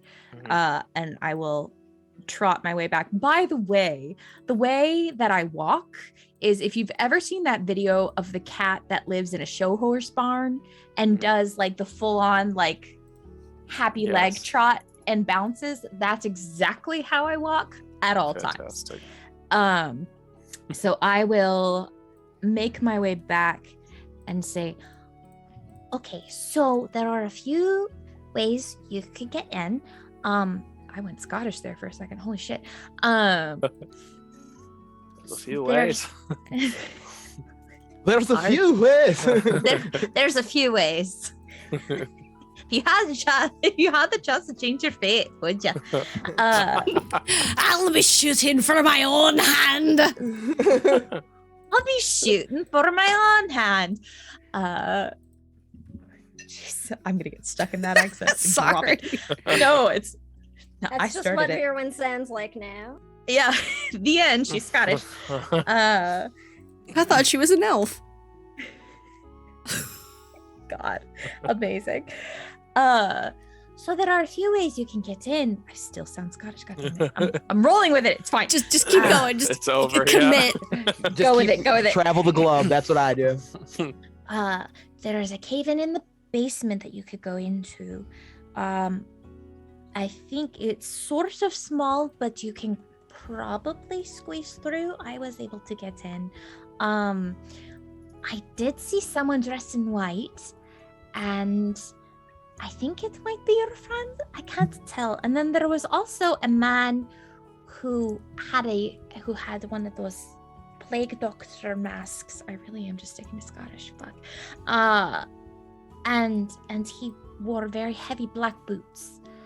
But that's all I saw. But the other person was wearing a white cloak, and they are slightly shorter than me. Oh, as an elf, not like this. Oh, Well, we have That not is helpful. seen you as an elf, so unfortunately we have no frame of reference for that, but yes. quite close. I will hop on Fenris's shoulder. How tall are you? I will. Fenris is like about 6 foot even. Oh, okay. So compared to Fenris, how tall is this cloaked person? Probably shorter than Fenris. So you're about my height then. So slightly shorter than Fenris. Could be Ezara. Did this individual have very vibrant hair by perchance? Their hood was up. I could not see. Mm. Well, it is worth inspecting further. If she is perhaps with one of the, I don't know, gatekeepers for the city? I don't know. Maybe she went to them for assistance or something. They went into a room with no windows, so I was not able to follow them. But if you get inside and you can find a closed door that when you open it has no windows, that's where they are. Although they'll probably be there too. So Well, we are looking for them, so I hope so. fingers, toe beans crossed. Oh, beans crossed. Toe beans crossed. And he'll like shift his hand into like a big wolf's paw for a second for you. It's a toe bean high five. Bean 5. Bean 5. Oh, beans. Oh, beans. Oleander's just like, I am not saying toe beans. Oh, come on, Oleander. It's fun to say. Toe beans. It's just so fun to say. Your pup has beans. Yeah. Beans? Call them what they are. Call them his toe beans. I'm so glad that translated across 6,000 years. I'm so glad that's still a Some thing. things transcend time and existence. Pause is just toe beans in Old Elvish. Look, I wouldn't be surprised if we like went way back in time to like Paleolithic and they were calling them toe beans back then too, okay? Toe beans. The ancient Egyptians invented the word toe beans.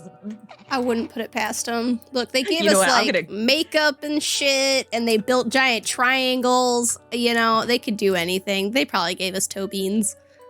I'm Googling it now. They also 'cause- did worship cats, so Exactly. there's probably some ancient like text out there in Aramaic or some shit that had references toe beans.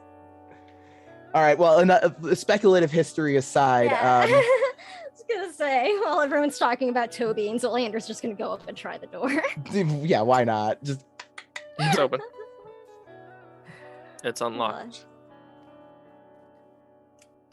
Well, we might as well give it a try.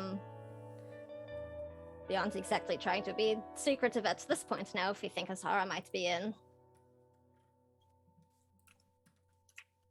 Very true. Olander will leave Ida and like the wheelchair out, but I'm casting alarm on the wheelchair just so in case anybody like messes with it, I'll know. You got it. So you head inside, and it's a pretty average-looking home. Inside, it's not too sprawling like the other manors. It's a little smaller. You walk into the foyer, and it's dusty, but there's a few footprints in the dust, and around the corner you hear like heavy breathing. And there's like this long hallway, then it just cuts to the right, and that's kind of where Virwen saw the white cloak disappear. I'll just sort of ask Virwen to, like if she can guide us along to wherever she saw it. So I just point a paw in the directions. Well, let's check it out. I'll go to the door and I will just knock. Yeah, so you go up, and you hear a voice that you don't recognize. They say, finally, you're here. Then you hear like heavy footsteps come over and flings the door open. And in front, you see a tall individual in a plague doctor's mask. He's wearing like a black plate mail essentially with like spikes and all these things, and he's like glowing from the inside of his armor with this green hue. And he says, "Another part of the collection. Come in." Oh. Don't know about that. That turns to Cat Virwen. This is what I was talking about, it being weird claiming ownership over people. Yes, I don't like that. We are simply seeking a companion of ours. We had word that they may have come this way during transit in the city. Ah, they did. I know the one. Do you want to fight for this, or will you just give up? Fight for what? You can just tell, like, the head cocks a little bit as this figure looks at you, and even though you can't see their eyes, they're looking at you intently, curiously. You don't even know what you started, killing the old fool, did you? Which old fool? You will have to be more specific. Oleander's had, like, resting witch face on the whole time we've been in Hex. Fenris is just stoic all the time, so. Reverend Holden Cross, you were his murderers, correct? Murderers is a strong word for somebody who started it. My Self-defense. feelings for the Reverend were that of a fool as well. But he did protect our queen. You don't even know what you're doing, do you? You don't know what you're in the middle of. Frankly, if it has anything to do with that Reverend, I don't care all that much. We are simply here for our friends, and if you need us to, I don't know, mess up your face a little bit behind that mask for it to happen, we will have to make it do.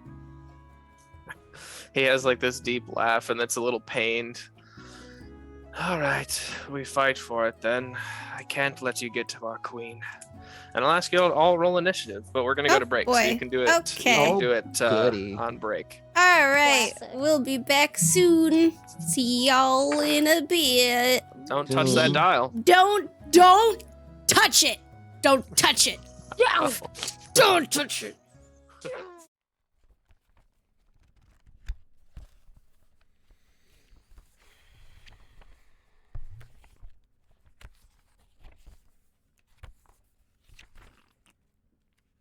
Welcome. You find yourselves in the town tavern. Through the typical calm pierces an unfamiliar voice. It sings news of a nefarious power. A bard to herald a call to all who would answer. Seek out this villainy and destroy it. To succeed is to achieve everlasting glory and riches beyond imagining. To fail is to lose everything. Will you answer the call? Fuck it.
Welcome. You find yourselves in the town tavern. Through the typical calm pierces an unfamiliar voice. It sings news of a nefarious power. A bard to herald a call to all who would answer. Seek out this villainy and destroy it. To succeed is to achieve everlasting glory and riches beyond imagining. To fail is to lose everything. Will you answer the call? Fuck it.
Welcome.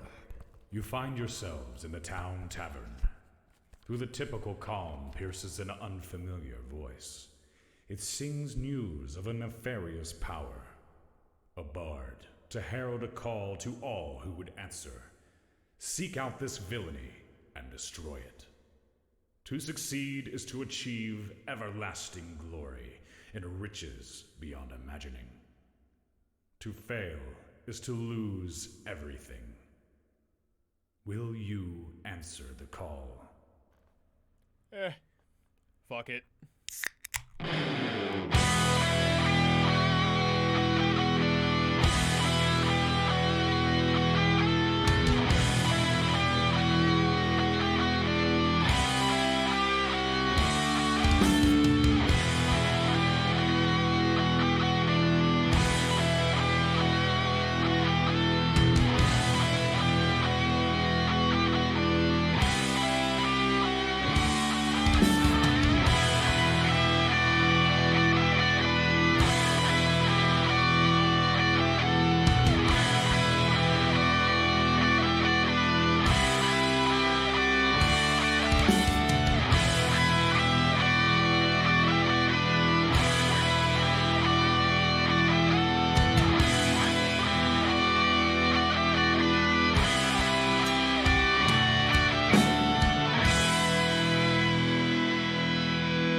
Welcome.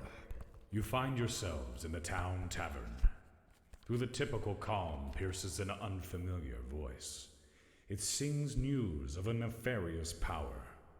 A bard, to herald a call to all who would answer. Seek out this villainy and destroy it. To succeed is to achieve everlasting glory and riches beyond imagining. To fail is to lose everything. Will you answer the call? Fuck it.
We're back. Hi.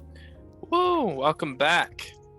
We left off right at the cusp of combat as a man in a mysterious mask named the Collector was talking shit to the party, basically. So, we rolled initiative off camera, and look at that, the Collector's up first. Totally not scripted. So, as you watch the Collector kind of unfold out of his jacket a few weapons, you see this like giant like crescent hook basically on a chain. Then on the other hand, he has this vial, and he says, "Your soul will be added to my collection." And right when he like keeps talking about collection, it kind of hits you that The Collector was one of the names on the list of the random book that Oleander found at the library. The Collector was one of those titles, if you will. Yay. And who's closest? I guess he'll attack. I'll roll for it, actually. We'll be fair. Sorry, Fenris. I was gonna volunteer anyway, so fuck it. This is payback for the Muertos meat hook. So he launches this large chained hook at you, and that's a crap roll. This is against PD, and it's a 16. Just hits it. Okay. Go ahead and make a strength save for me. So just d20 plus strength. All right. So like as the chain's coming in, Fenris like lights up the sword and tries to do this cool like parry, but absolutely misses. And just as the chain's digging in, he's just gonna look over to Virwen and just be like, "You didn't seize that." And I failed that save with a 4. Oh, so you're grappled. You can't move. Figured. Yeah. All right. And you also take just 4 damage from the impact. Okay. Okay. So you're grappled. Thank you. Yeah. Kate, I mark all the conditions that players get hit with in the top row next to your character portrait for reference. Y'all are on the right map, right? Yeah. Yeah, the in. Yeah, I think Yep. so. Okay. And then for his quick action, you watch in his offhand as he takes his thumb and he pops the cork off the vial, and these green spirits flow out into the chamber, and he says, "Let me show you what you have to look forward to." And like these spectral forms begin taking form around the corner from you. That's not good. And that's it. So Constance, you are up next. Yay. I would like to run at the big boy and give him a big old bonk All right. with smite. Boop, boop, boop, boop, boop, boop, boop. Ba. 28. No, wait, that's wrong. 25. That definitely hits, no matter what you're targeting. And I deal 21 damage. Jeez. Somebody told Constance about the dice thing. Yeah. Look, I rolled a 1 and a 2 on 2 of my d8s, so Oh you my can't be God. that mad. Oh, I'm not mad at all. I'm glad. All right. 21 damage. You just walk up while he's like tethering to Fenris, basically. You just walk up and bop him in the mask, and like the beak breaks off his mask right away, and you can kind of see his eye behind the shattered glass. He has these like dark black pits for eyes. It's very all rude. right. And I would like to activate my halo. You got it. And then Virwen, your first ever turn. You are up in cat form.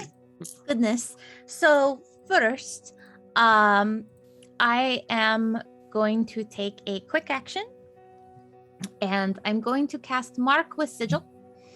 And I mark the target. And I'm assuming it's like Hunter's Mark. Yes. So kind of. Basically what happens is when you mark someone with a sigil, when he makes an action on his turn, so basically whatever sigil you're going with, there's a Okay. certain trigger. Oh, I see it. Okay. Yeah. So basically, yeah, your sigil's on him, and now you can use your other interrupts. Yes, and that sigil doesn't lead him until either he dies or you move the sigil to someone else. Amazing. It's So it like is kinda like gathering Hunter's power Mark. from Sorcerer a little bit. Right. Yeah, it's Well, kind of like a neater version of Hunter's Mark almost. Okay. Yeah. Cool. So I'm going to cast Sigil of Blood. And the trigger is he makes an attack against an ally that does not also target me. And then we will When you come to those results when Yeah. that happens. Okay, sounds good. All right, so we will wait for him to do that, and then Oleander, it is your turn. We can't actually see the beings that he just summoned, right? It looks like we're in a separate room. Yeah, they're like appearing around the corner a little bit. You do hear like painful moans around the corner, though. Okay. Well, for now, I think Olinger's just gonna look at him and be like, well, if you are looking to collect souls, you are after the wrong caravan. And I'm gonna raise up my hand and summon 3 skeletons that like claw up their way like through the ground, because I imagine this dude's got some literal skeletons in his closet. Oh yeah, for sure. And I'm just gonna point my skeletons at him and just go, take care of that for me. And the first skeleton goes over and claws at him with a nat 20 versus AC. The next is a 19 and then a 14 versus AC. 14 misses, 19 hits. 14 misses. Okay, then it's gonna be 3, 6, 9 damage. Okay, hold on, I'm trying to find 9 the skeleton skeleton damage. Did the skeleton token get removed? I don't know. Let me check. It shouldn't have. They were there last week, or Here, let me check the whatnots. archive really quick. unless don't they know. got mixed I up might have because archived them or something. I switched. Yeah. That was the first time I summoned bad guy skeletons too, so maybe like You're good. I got they you. got They're back. mixed up. Yeah, thanks. We got archived. No worries. That's why I don't delete. You said you summoned 3 of them? 3, yeah. Is it always Thank 3? you. No, I rolled for it. Art cred goes to Van Gogh for the skeleton tokens. Oh yeah, make sure he knows. Yeah, Make sure his dead ass gets his credit. yeah, awesome.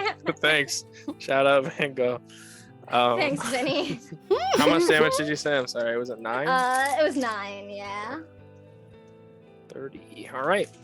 They just claw at him. He looks at the one eye you can see. Looks like he's very accustomed to dealing with the undead. As are you. Is that it? Yeah, that was my main action. I don't have anything for a quick action just yet. Okay. Fenny, you are up. Fanny. I like Okay, Fenny. that's me. Yeah. I was like, wait, who the fuck is Fenny? I'm just gonna back I've been up in the zone a little grappled, bit. right? You are grappled, yes, sir. Am I like neck? Did he pull me to him? Not yet. Okay. So I can't move. You can try to remove it as an action, but That's right. it's You know what? pretty Instead, dug in there. yeah. You know what? Instead, I'm just gonna cast Flame Spirit at his ass.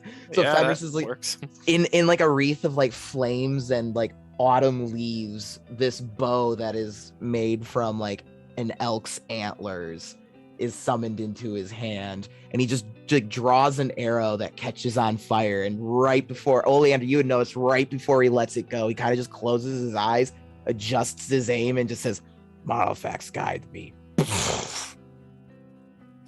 And I will roll to make that try and hit. Math is hard. This is versus PD, by the way. So 16 versus PD. That just hits. Sweet. All right, and that's a nat even. I have to keep track of those because things happen. And yeah. Even with his eyes closed, Fenris is a better shot than Soren. Come on. Well, for those in the Soren's audience, coming back with no gun. He's just going back to the daggers. There'll be no difference. The Yeah, super broke his gun. perceptive would notice that as Fenris takes his shot, it's kind of like he moves his ears around a little bit, and it's almost as if he's not using sight to adjust for his shot. And I roll a fuck ton of d6s for damage because we're 3rd level now. 10, 14, 18, 20 points of fire damage. All right. Okay, 20 points fire damage. So the arrow just buries right into the chest, and it just kind of ignites and just. Nice. He does the cool guy snap. All right. All right. The collection is up next. So around the corner, you hear shambling and just dreadful moaning, and you watch as nothing happens this turn. So escalation die, Kate, basically, I don't know if you remember this, but the escalation die is basically you get to add this to every attack, and it goes up every single turn. So it's a 1 now. Let's see if I can mess it up. Yep, I did. I don't understand how they use text. But I will figure it out. So escalation die is now a 1. God, it's such a struggle. There we go. And then the collector is back up at the top. So with his quick action, he's gonna choose to shove Fenris instead of pull.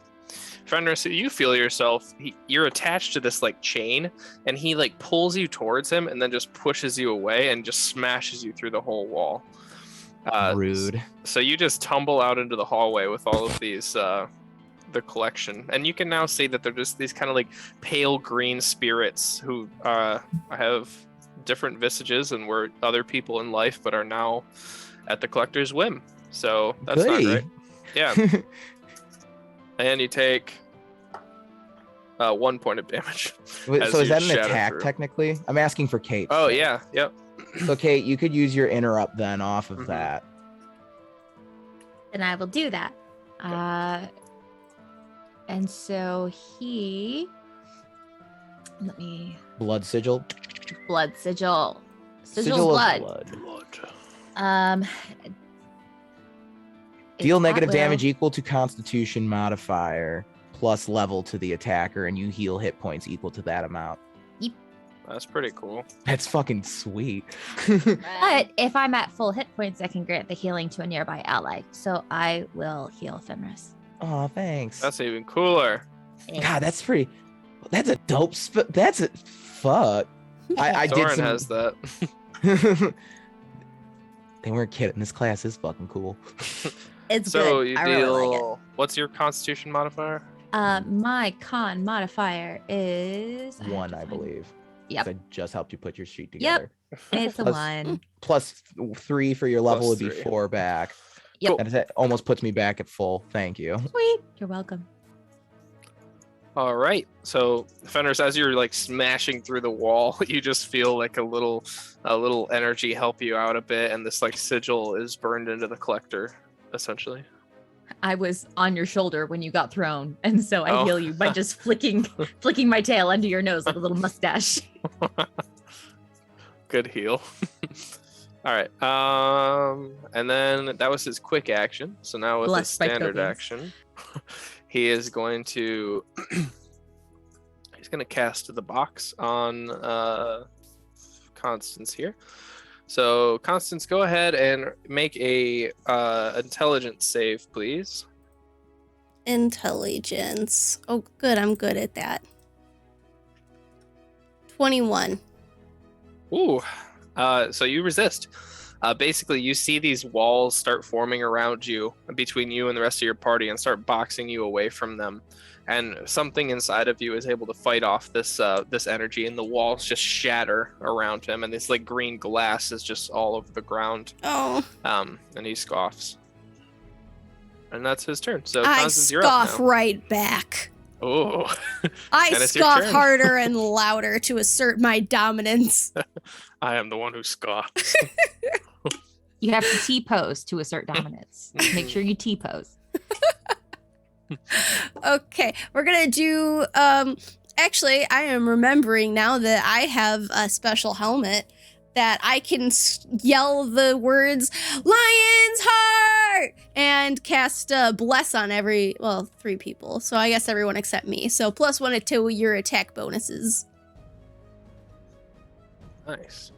So that's my quick action, and then for my standard action, I will do another a smitey attack. All right.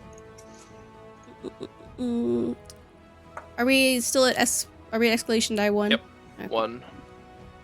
Escalation 1. Nat 20. That hits. Total 31, if you were wondering. I wasn't. I'm scared of that number. And are we? I always forget. Do we just double damage, or do I Just do full? double it. Yeah. Okay. fine. 46. Okay, he's looking hurt. Oh Wait, my did Constance just do 46 God. points of damage? Holy shit. This little anime girl's just like spinning this Bam. step. It really is magical girl vibes. It like is. I'll put my little spreadsheet that I'm using to generate my rolls into the chat. I mean, No, I to believe I prove don't. I it. don't. I don't need proof. No, I don't That's- need proof. I'm no. just like, Yeah. damn, that sounds more in line with the damage you Like, should be holy dealing. crap. Yeah. There we That's the go. Sailor Moon Heart of the Finally. Crystal shit. Yeah. Holy cow. Hey-ya! So you just whack him across, like in the chest, and he just like tumbles over the back of the table, and we'll say he's like prone to or something.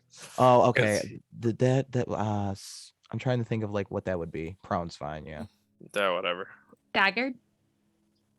And he's past staggered, I'll tell you that. and with her big wallop that she unleashes on him that knocks him over, she says, "I do not come here intending to kill anybody, but I do not intend to be killed easily either."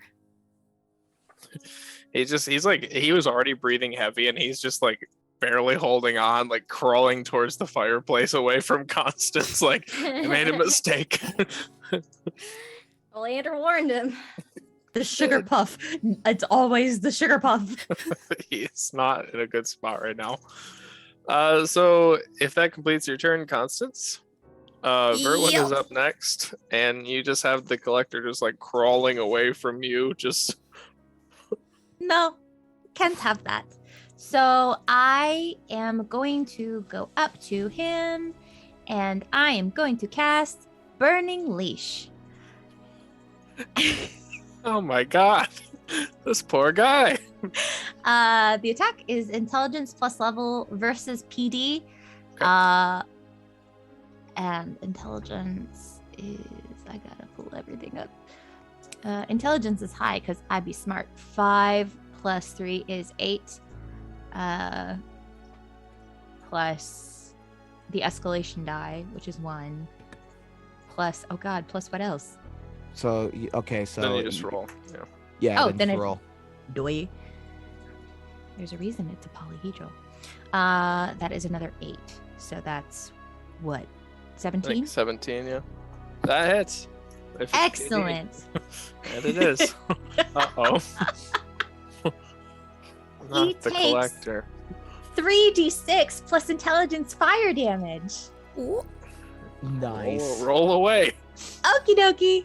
So wait, are you mage handing your sword, or are you just like cat Oh, scratch I'm cat fever? clawing this motherfucker. Just cat scratch fever on this guy. Oh, poor guy. Absolutely. So that's 11 plus 5 for intelligence. So that's 16 points of damage. And he's engaged with me.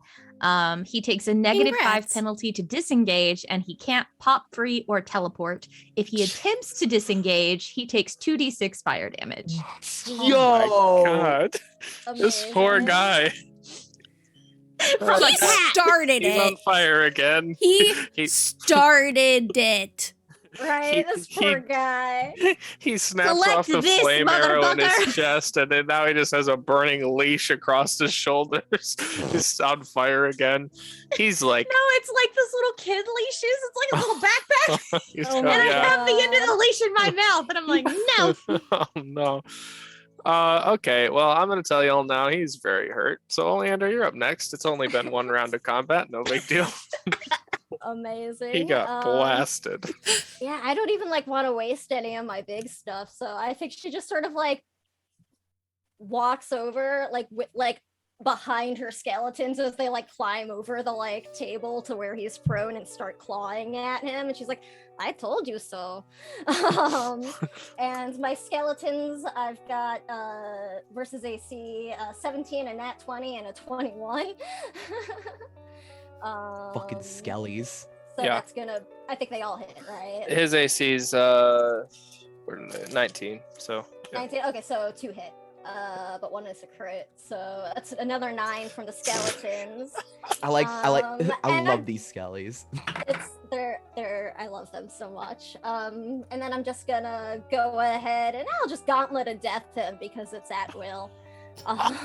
This is gonna be versus MD, Everything sounds so metal in this system. It does. right? I use burning sigil. Yeah, Gauntlet of the little death. cat skips across the table and casts burning leash. The necromancer shit is also like so not holding back on the metal titles for shit. Oh, I love Yeah. it. At least that makes sense.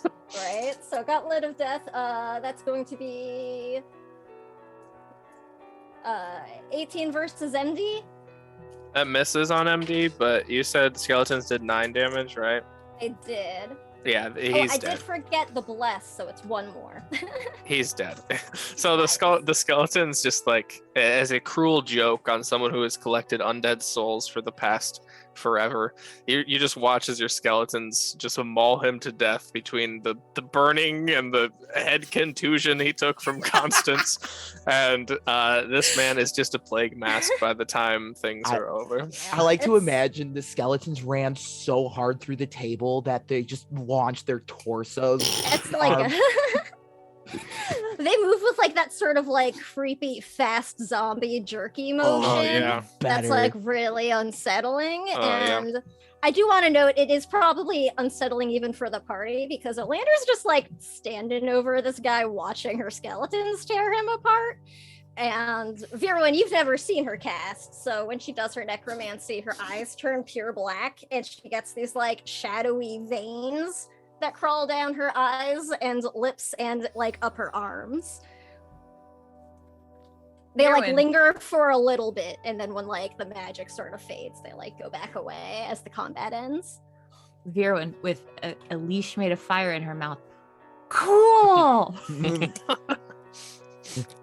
Fenris is ripping this chain hook out of him, just like, "Ugh," and then he just kind of starts wrapping up the chains. Yeah, you can take it. Yeah, I'm gonna pocket. That could actually be helpful. Yeah. It's not magical, but it is a chain on a hook, so it's Could be helpful. pretty fucking cool.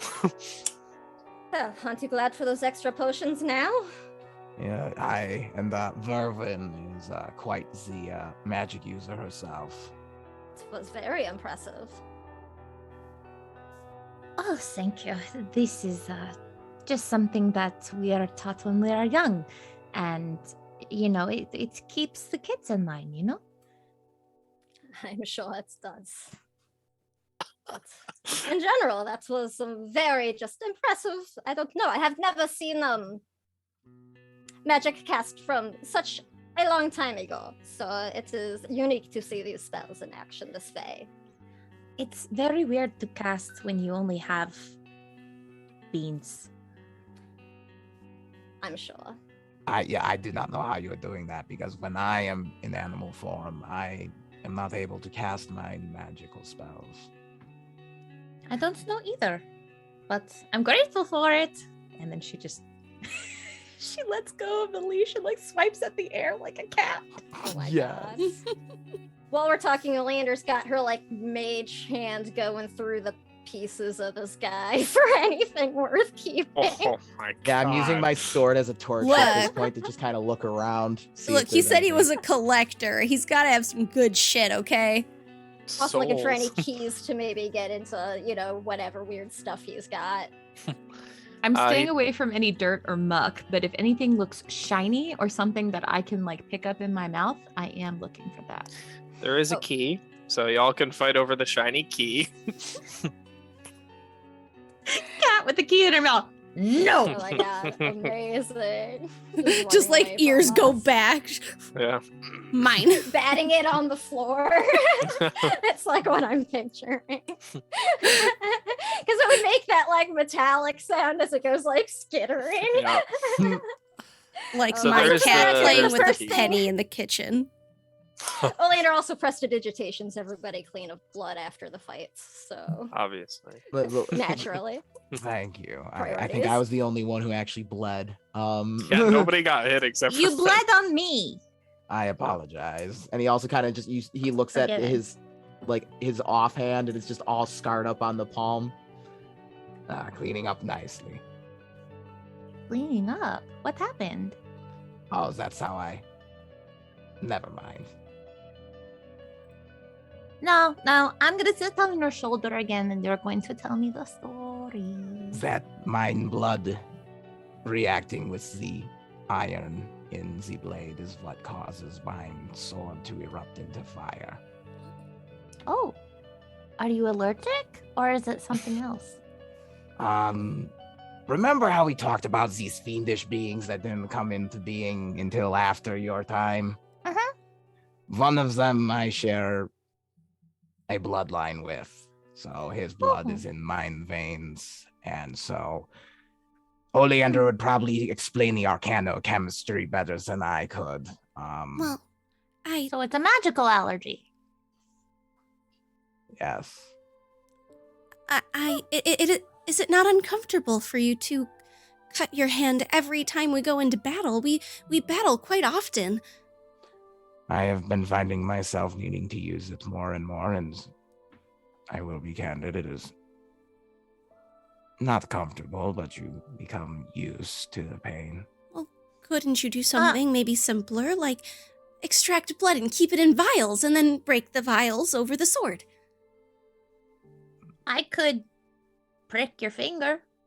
That's no vials. Ugh. He just kind of revulses a little bit at the thought of like keeping blood in vials.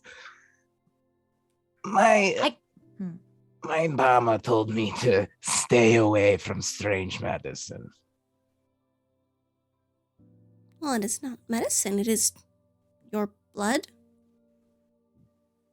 Just stories from when I was a child make me uncomfortable at the thought of putting my blood into vials.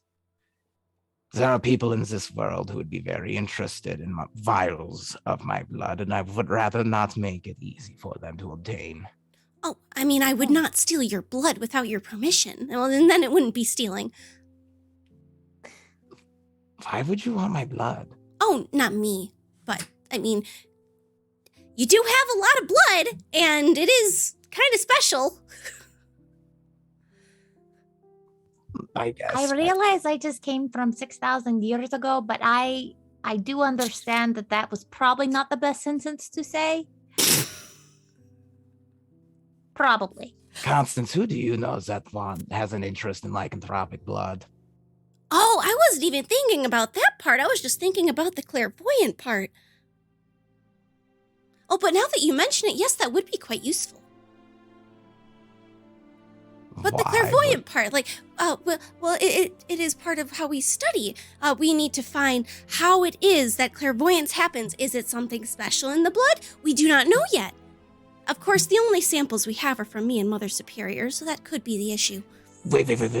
You've got someone testing samples of blood back in your community. Would you rather they test our stools?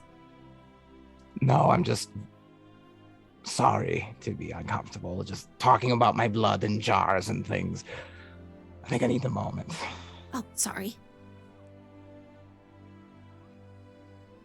We need to perhaps find what this key is for anyway. So why don't we see what we can find? Can I just the key, please, Philvin? Of course. So I think somebody with thumbs should probably, I just take it. There's a very brief tug of war. Very brief tug of just, fine.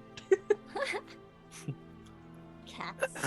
So as you're getting ready to kind of search this manor and leave this main chamber, at least you do hear the sound of just the tiniest weeping coming from a door at the far end of this hall. Oh, Constance will go look at trying who is crying. So you open up basically this closet door, and in front of you there's old nasty cobwebbed coats and boots with mud from a different century probably. And between them you just see this little tiny figure, and it's this little girl, and she's got blue dragon scales all across her face, and she's no more than a foot tall. She's very, very young and very small, and she's just kind of crying silently there.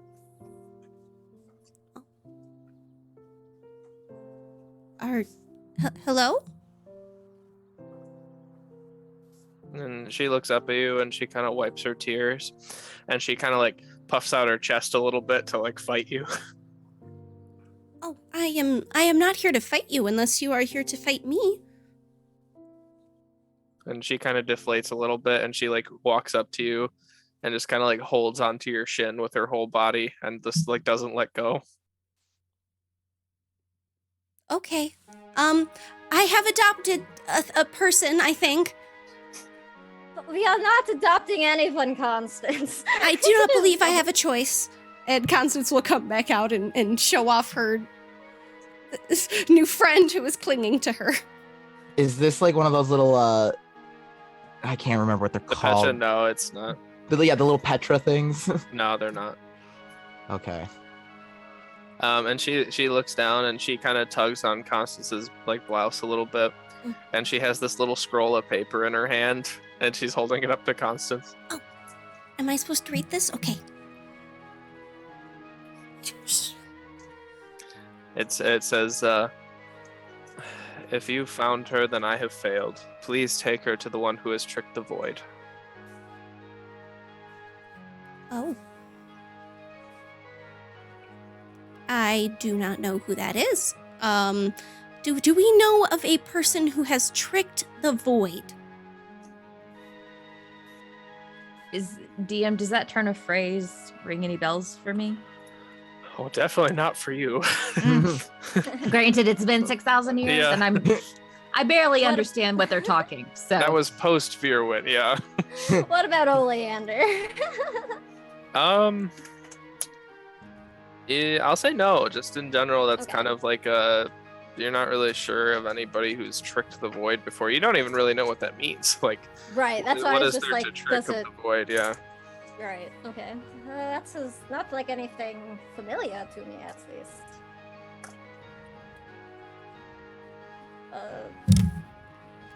Who are you? Oleander's like clearly not good with kids.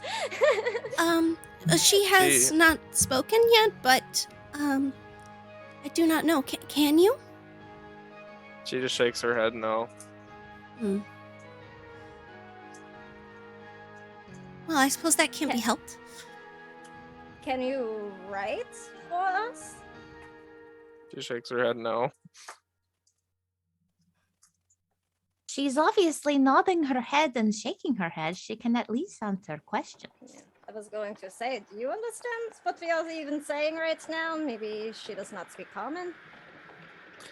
She shakes her head yes, but it's also kind of like hesitant. Like clearly she doesn't get all of it. Okay. I speak to her in ancient Sylvan. She looks like her like little like white eyes just go huge.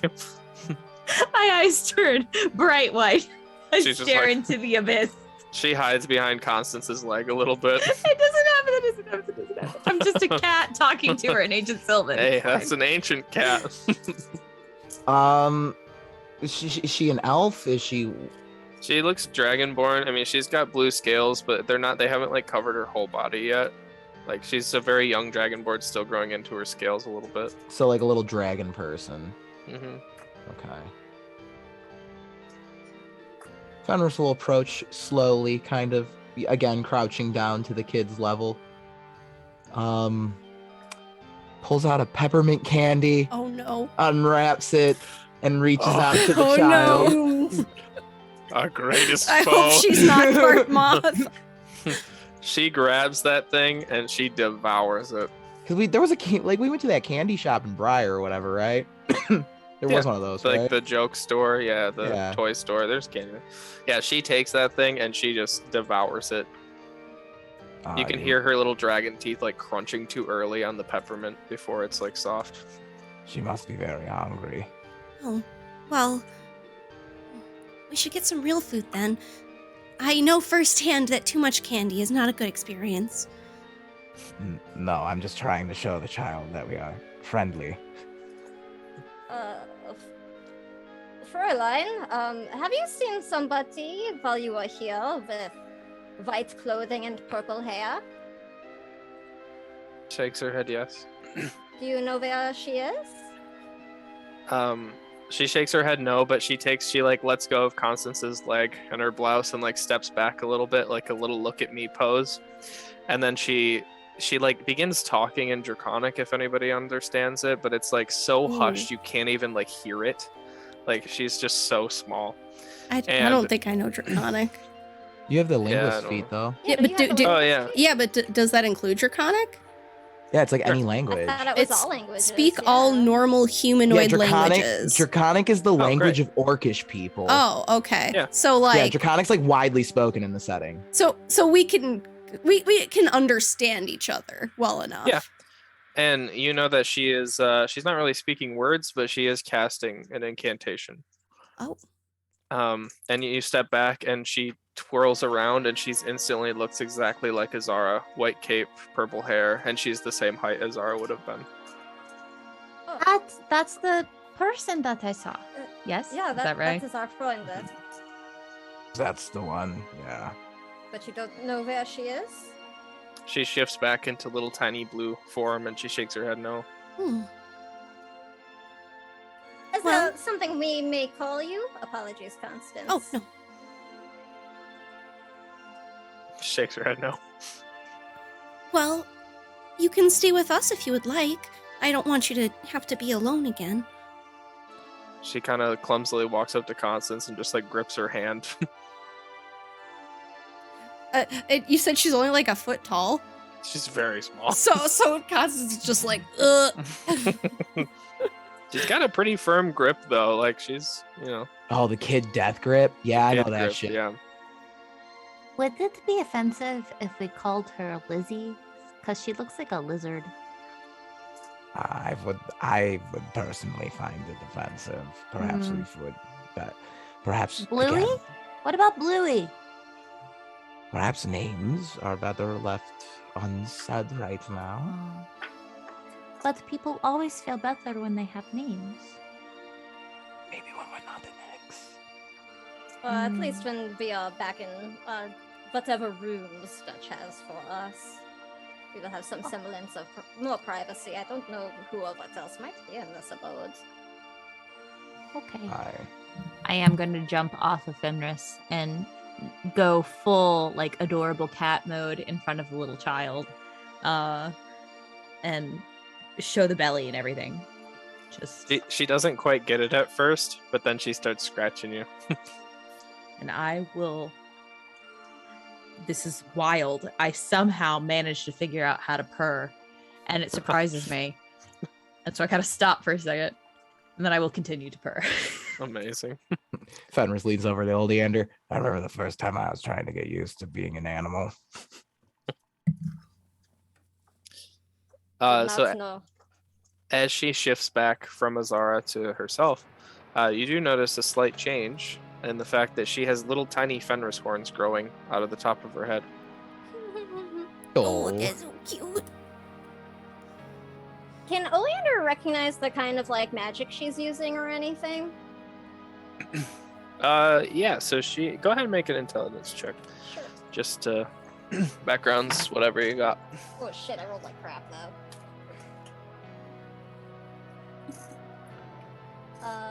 It's a 12. Okay, I will say that it's definitely illusion magic, but it's so innate to her.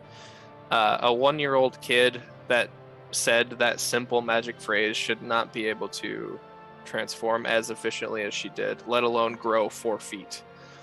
So it's definitely something outside of your concept. Even like illusionists that probably can't grow themselves that tall and still have like a physical form. I mean, Oleander's definitely fascinated as someone else who was very young with weird innate magic nobody understood. And I think you kind of see the interest she has in this, like, child switch from, like, oh, we're fucking babysitting to, ooh, science experiment to study. Ooh, science. And Yeah, pretty much. And you think Constance is weird for wanting blood. I mean, I'm not talking about dissecting her, but, now it's just like, okay, now I'm observing. I'm not babysitting, I'm observing. You're Eric Erickson, just watching the kids now. Oh, God. Yes, psychology. Please. At this time, you do hear the first bell ring in the town. Ding dong, bing bong. Hurry back then, before we run out of time. I would agree. But we will need to come back. I think that might be a good idea. For the sake of speed, Oleander will let the child ride in her chair because it's probably faster than like toddling along with Constance. She's having a shit ton of fun, and she loves the big dog as much as she loves the cat. It is super friendly. And very well trained. Unless she does see like a skeleton as it's deforming, and she's kind of like hiding behind Constance's leg, like peeking out at it a little bit. Like, it is okay. That one is a friend. She goes over and like kicks one of the bones as it decomposes. It like vanishes in a sort of flash of like holy light because of my redeemer fate like quality. So Oh, that's such a cool feat Nice. or I talent. really love it. That is cool. Sorry, I just need to comment on mechanics just because I love that shit. It's all good. So you make it back to the second eye of the Cyclops, the tavern that you were staying at with Dutch. He is in the lobby to greet you this time, just to make sure that you get back off the street basically before nightfall. So he takes you up to your room, no problem. You do see like the pale gray elf again on his floor, and Dutch kind of like flips him off and shoves him away from you guys and takes you into the little secret area. Lander blows a kiss as we walk by. He just like is just super pissed, just sharpening his dagger.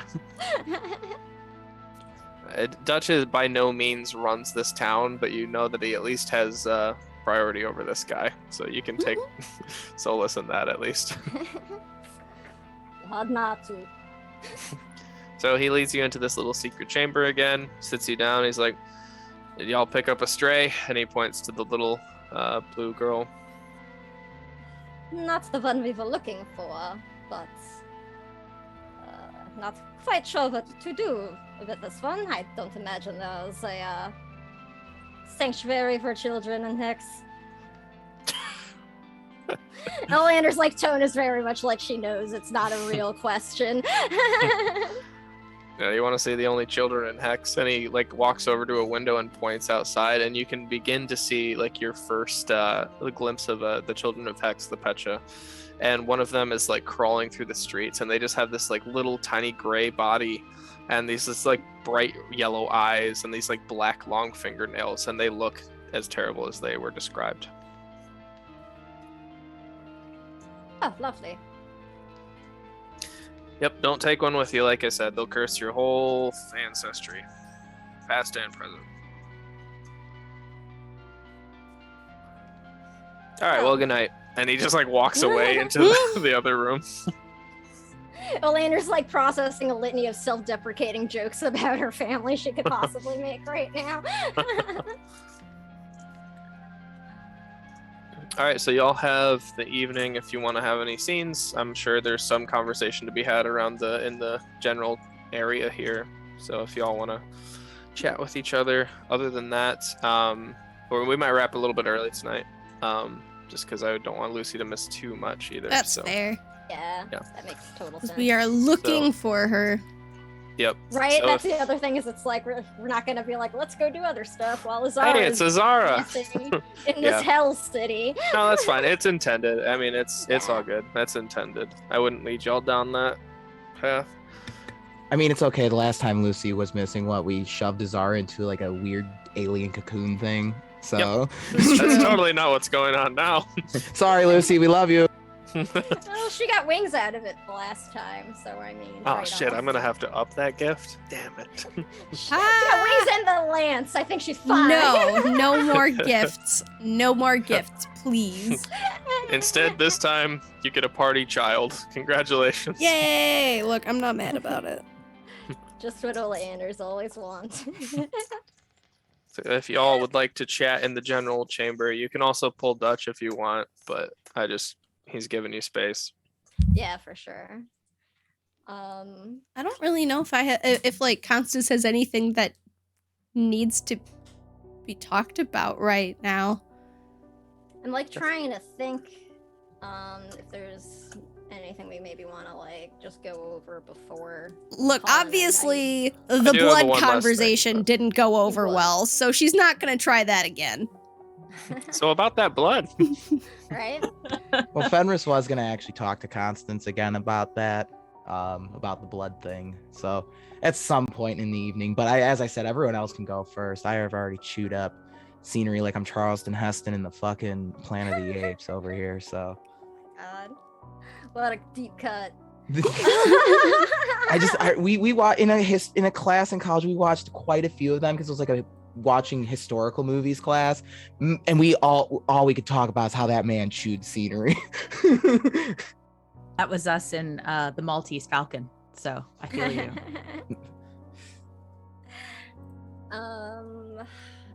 I feel like sort of as like something to do, Oleander will like give the kid some paper and like her like cheapest paint stuff, be like, I don't know, draw shit. Just like you entertain yourself. I don't know, I'm gonna go talk to adults. As you give it to her, she like accidentally grabs your hand a little bit more than the paper, and you can see like black veins pulse through the back of her hand for a second. Does it remind me of, like, does it look like the same kind of veins I get when I cast? Yeah, they look pretty much identical to yours. Okay. I don't like say anything, but Oleander just sort of like stiffens because being touched by child. Yuck. And is like, okay, enjoy your drawing. Prestidigitation, the kid germs off my hands. So she's just sitting by the fireplace drawing, and she's like drawing the collector that you guys just killed. Just like, I don't know what to do with her. We need to find Ezara, but I don't feel quite comfortable walking around the city with a child or leaving her here without us. Yeah, I agree. Leave her with me. What do you mean? I mean, she would not be by herself. You saw what I can do. I'm just a cat. No one would suspect a child and a cat. No one suspects the ancient catquisition. Well, I mean, yeah, but leave her with you what? Like, while we are looking for Ezara? Did you not need to find her, you know, as well? Or do you not need to find some way to reverse this curse? Oh no, I definitely do. I figured, you know, offering and being nice might help get the curse removed quicker. Well, that is very kind of you. Not sure how pragmatic it is necessarily in this case. After what you have done, I feel like you would be more useful with us than on babysitting duty. Honestly, probably. But I like kids. Well, someone does. Yeah, I seem to be the only one that likes children. I actually really Actually, enjoy the company of children. I think I might be in a minority among this group. Yeah, I do not mind them. The little Spend kitty quite a lot of paws. time with them. Kitty Oh. paws! The little I- kitty paws come up telling us, Fenris, I really hope that what you just said I used came to out as help a out at the mistranslation. orphanage. No, not like Mm. that. I used Oh. to help out at an orphanage. I was Okay. raised in one. That makes more sense. Rather than, you should have led with that. Rather than, I enjoy the company of children. Fenris. I'm not very forward about my personal life. I apologize. Is there? I do not understand how this is being taken the wrong way. You don't need to. Okay. It's good that you don't understand. It is for the world- best. Yes, the world needs more Any- people like that. Apparently. Anyway, Olander's like very pointedly like, let's move on. I'm done with this conversation. So there will I be don't. cat Tobins just patting Fenris's, not batting at any piece of his clothing, obviously. Definitely patting for solace. Definitely not fucking around with any loose strings. Totally. Well, this doesn't, unfortunately, actually help us decide what to do. I don't really like the idea of needing to leave somebody behind to babysit in this dangerous city when we have so much we need to accomplish here. But I also, after what we just, you know, went through with Hair Collector, I don't like the idea of taking a child with us around either. I would agree. I don't think it's the kind of place to bring a child around, but it would be wrong to just leave the child after, especially God knows how long the collector had the child in his possession. What was on that note you found? Right, there was a note, Constance? Oh, yes, something about, if you find this child, I have failed. Find the one who tricked the void. Something like that. The one who tricked the void. So, trick the void. Well, I mean, we are literally in a city full of tricksters, so if she was here, perhaps she is supposed to be someplace else here. I don't know. I suppose we will have to take her with us. She can stay with Ida, if nothing else, should things get dangerous. True. I'm sure Talagast would know more what to do once we get the child back. Is sort of another possibility. Elise did say that Dutch would be able to get us back to Briar. Perhaps he could just bring her back and, I don't know, get word to Talagast for us. And then once we get the child, once we get the child back to wherever we came from, I don't really know where we are in the large scope of things besides the city of Hex, but that's fine. We can set the child up at the orphanage or whatever. It's just, this is not the place for a child. Exactly. But that is why I think we are just going to have to bring her with us wherever we go for now. And keep our ears peeled for anything about someone who may have tricked the void. It's too bad none of us have a loving father who loves to adopt children just waiting there. Oh, Nettles. Get one of those. I mean, we have two people who grew up in a literal orphanage. Yeah, that's what Fenris is kind of saying. Like, I can get this kid to the orphanage Yeah, once we Mouse get would out love of it. here. Yeah. I'm just thinking back to Randy Swiftfoot and how we just Yeah. passed off every child we met to them. Oh my god. It's just the Swiftfoots. Here, this child. Here, we found Take another kid. Well, this doesn't quite fit the notes. But I mean, there was that, Scheisse, what was the name?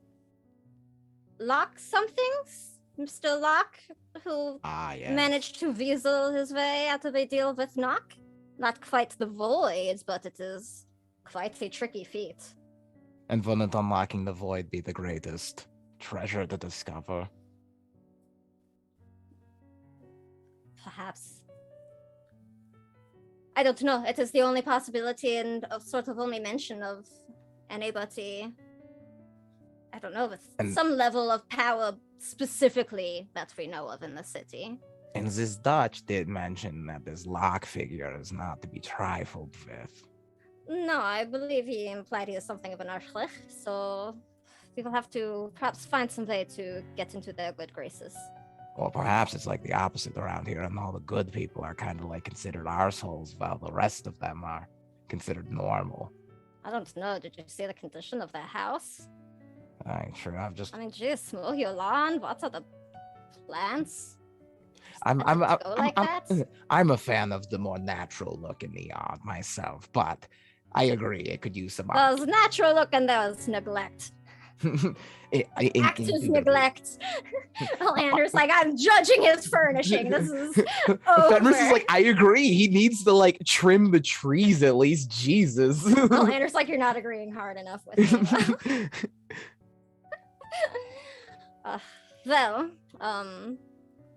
it's not like I need to sleep or anything, so I can keep an eye on the Kinder for the evenings if you all need to rest.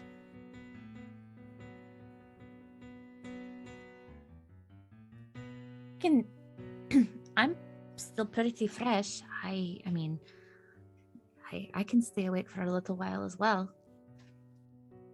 So I do think you maybe have a lot actually to catch up on. If you would like, I would be more than glad to give you a bit of a current events and more proper history lesson. I do have about 6 millennia to catch up on. So yes, a bit of a history lesson would be nice. Thank you. It would certainly be my pleasure. The cat just curls up on a pillow and just listens. Oh, Oleander's like got books. She wasn't like planning to teach anyone tonight, but she's an academy nerd who genuinely likes reading history for fun too. So it's like, Yes. this isn't exactly relevant to what we're talking about now, but here's a book on COVID, here's a book on, Urgavel. Like, here's a history of the Oprix Academy, which was actually founded by an elf in the Alfenheim Empire. She was the creator of the Mage Hand spell, so... Oh, wonderful. I don't know, maybe you knew her. It's quite possible. If she runs in the same circles as my father, I probably at least heard of her. Now, here's just a flavor question, DM. Can I read? Yeah, I think so. Like what, as a cat? Yeah, if you can No. cast I'm stuff. talking like a person 6,000 years ago who probably did like Yeah. Sanskrit versus But the languages have like, changed. Middle English. Probably not then. Yeah. I don't know. Yeah. I would say it depends what language is being used, because Sylvan's pretty old as a language. Oh, that's language true. of the That's fair, elves. Yeah. It's changed over the years, absolutely, but it's not like It's like a dialect kind of or derivative. because I'll say you probably get bits and pieces. There's symbols that have changed, but you get Enough most to get of it. context. Okay. Yeah. I'll take that. yeah, the ones you Is wouldn't that right, understand. like Alex? Or is there any like major language stuff going on? If it's in Higardi or Gothic, or any of the Gothic variants, she probably wouldn't understand it. Fair enough. I'm very upset by this because I love to read. Yeah, I bet like the books that are about Kovith Olander has in like Gothic. Yeah, because basically you would probably be speaking a more proto, like Sylvan's kind of one of the proto languages that developed into a bunch of other languages. Sure. So you speak like the OG version. So it'll maybe Hell be yeah. yeah, it might be like trying to read Old English as a modern day Yeah. English speaker. You'll pick up shit and you can Perfect. kind of put together context, but holy fuck, what's this? 2 F's? What? You can like kind of sound it together, but it means nothing. Every yeah, now and then there's like a root or something you can recognize, I bet. totally took here Old for it. English. As a Latin student for 6 years, I'm here for it. Kate, you came to the right campaign. I've written like Seriously? extensively about how the various languages in this setting developed over the years and what scripts they use and all that bullshit. We get to teach the ancient cat how to read. It's your turn to learn how to read now. Except I'm excited about it. And I'm not making fucking, Oh, beans. not rolling up weed. Just rolling up Pages. spellbook pages. Great, still the best move I've ever done. Oh my god, it's so good. All right, so I like to imagine while those two are doing their little Mel Brooks history of the world breakdown, Fenris will approach Constance. I don't know, is Constance like getting ready for going She's- to bed at 8 Look, p.m.? she's probably coloring with the child. So I'll go and sit down with Constance coloring with the kid. I'll just kind of be like, look, sorry about how I reacted earlier. I didn't mean to act so repulsively towards your suggestion. It was creative. I should not have suggested it. It does sound rather odd the more I think about it. I mean, I understand that some medicine requires it. It's just when I was young, the one who adopted me told me many stories about a very evil medicine, often involving the blood of people like me. So I just wanted to explain that it wasn't you who made me uncomfortable. It's my own life history and the stories I grew up with.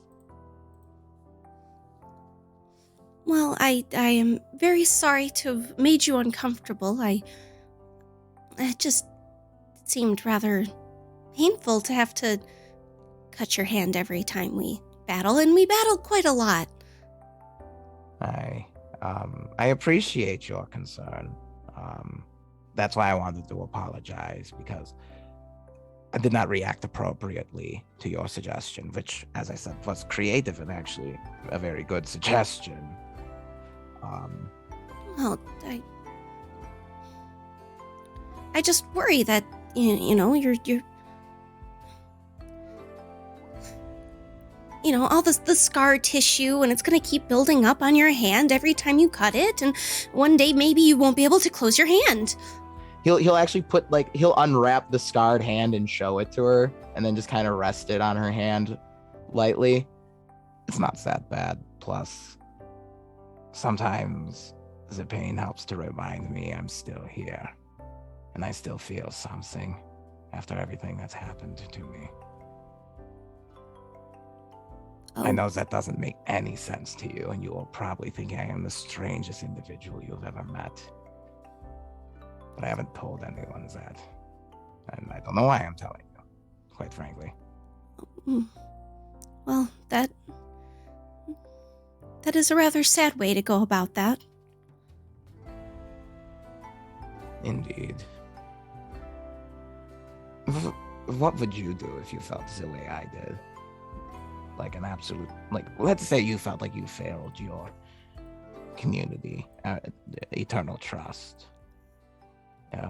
You failed in the way I failed my enclave. Well, I suppose I do not know. My life belongs to eternal trust. If I live for my community and for my people, and if I were to die, it would be for no other reason than for the sake of eternal trust and its people. And I don't. If that didn't exist, I suppose I would feel that way. But I had never given it much thought. That's the thing, Constance. You don't really think about losing it until it happens. And I wanted to thank you and your friends for helping me to find purpose again after losing it. I don't know where I would be if your group didn't take me in. Well, you are part of the family now, so there is no getting out of it. I'm glad you think I am family. I appreciate that. I've always come to understand that family's not necessarily who you're born to, but more of a choice. I've known that since I was born. Well, I would say the same thing. It's, for me, it is like eternal trust is my family. Yeah, I can understand that. And I can tell they mean as much to you as my enclave meant to me. And I am sorry if any of the words I've said or used about eternal trust were harsh or rude. I just worry about you. And I don't know this community well, and I want to make sure they do have your best interests in mind. After all you said, we're a family, and I was always taught to look after mine. Well, I appreciate it, and one day I would love to bring everybody to Eternal Trust and show them around and have everybody meet Mother Superior and my friends and just all the wonderful people and Brother Prosper, and though I think most people have met Brother Judgment briefly, though it was. I have not met this Brother Judgment. He is grumpy. Oh, so he's like me then. You smile more.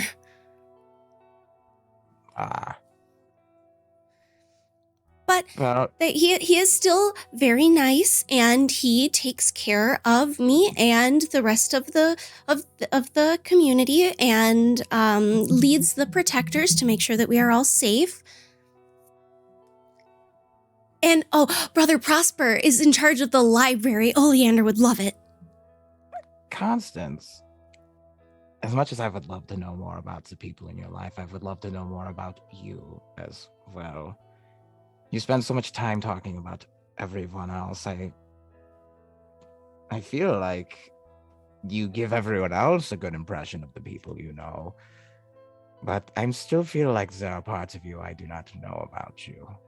And would like to get to know you. Oh. Well, I am an open book. I don't really know what there is to say. For example, like, where in the Eternal Trust, where was your favorite place to go as a child? Friendly's house. Ah, Friendly. And who's this Friendly? A partner of some kind? Oh, they are my best friend. They have so many younger siblings, and it was so much fun to play with them, and they're all grown up now, but for the most part... What about Ezara? Is she not your best friend? Well, yes, Ezara is my best friend, and but can you not have more than one? Oh, I don't know, really. Oh, well, if I have to... Oh, I don't know if I should choose. No, it's okay. I don't think you need to have to choose between them. I was just... Okay. I didn't know if you, like, ranked Friendly above Ezara or Ezara above Friendly. Well, I do not believe that would be very fair. They occupy very different parts of my life.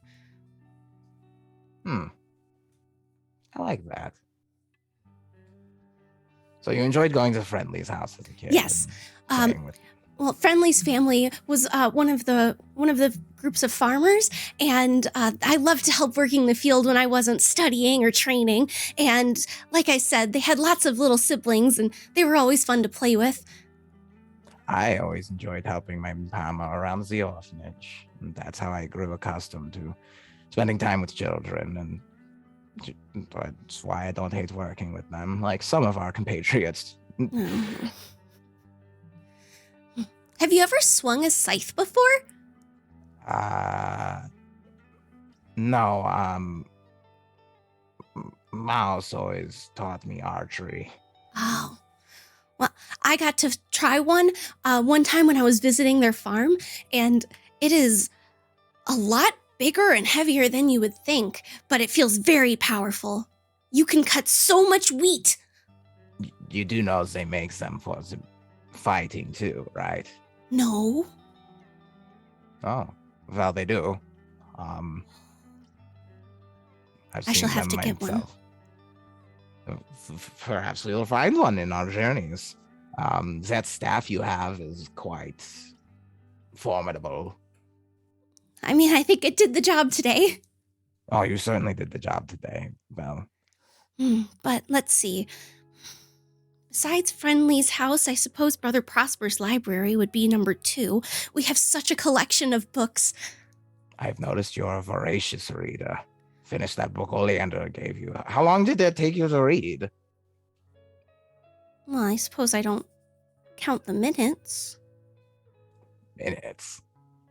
Takes most folk a day or at least to read a book. And the kind of reading Oleander does, trust me, takes at least a week. And that's if you're just reading. Well, I suppose I am rather fast then. It took, I would say, a few hours. Damn. Huh. I think you'll enjoy the book I gave you. And he's kind of like getting up at that moment. Yeah, to kind of like go and make sure the lesson with Ancient Cat is going okay. Okay. I must say it. I do enjoy this Virwen that we have encountered. I enjoy her company. Maybe it's because she's a cat and I like cats. Yes, I wonder if she will always be this fluffy. Well, pray for her she's not, because let me tell you, getting all that for... Oof.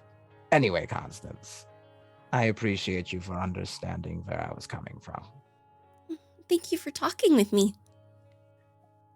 I'm always available if you ever want to talk.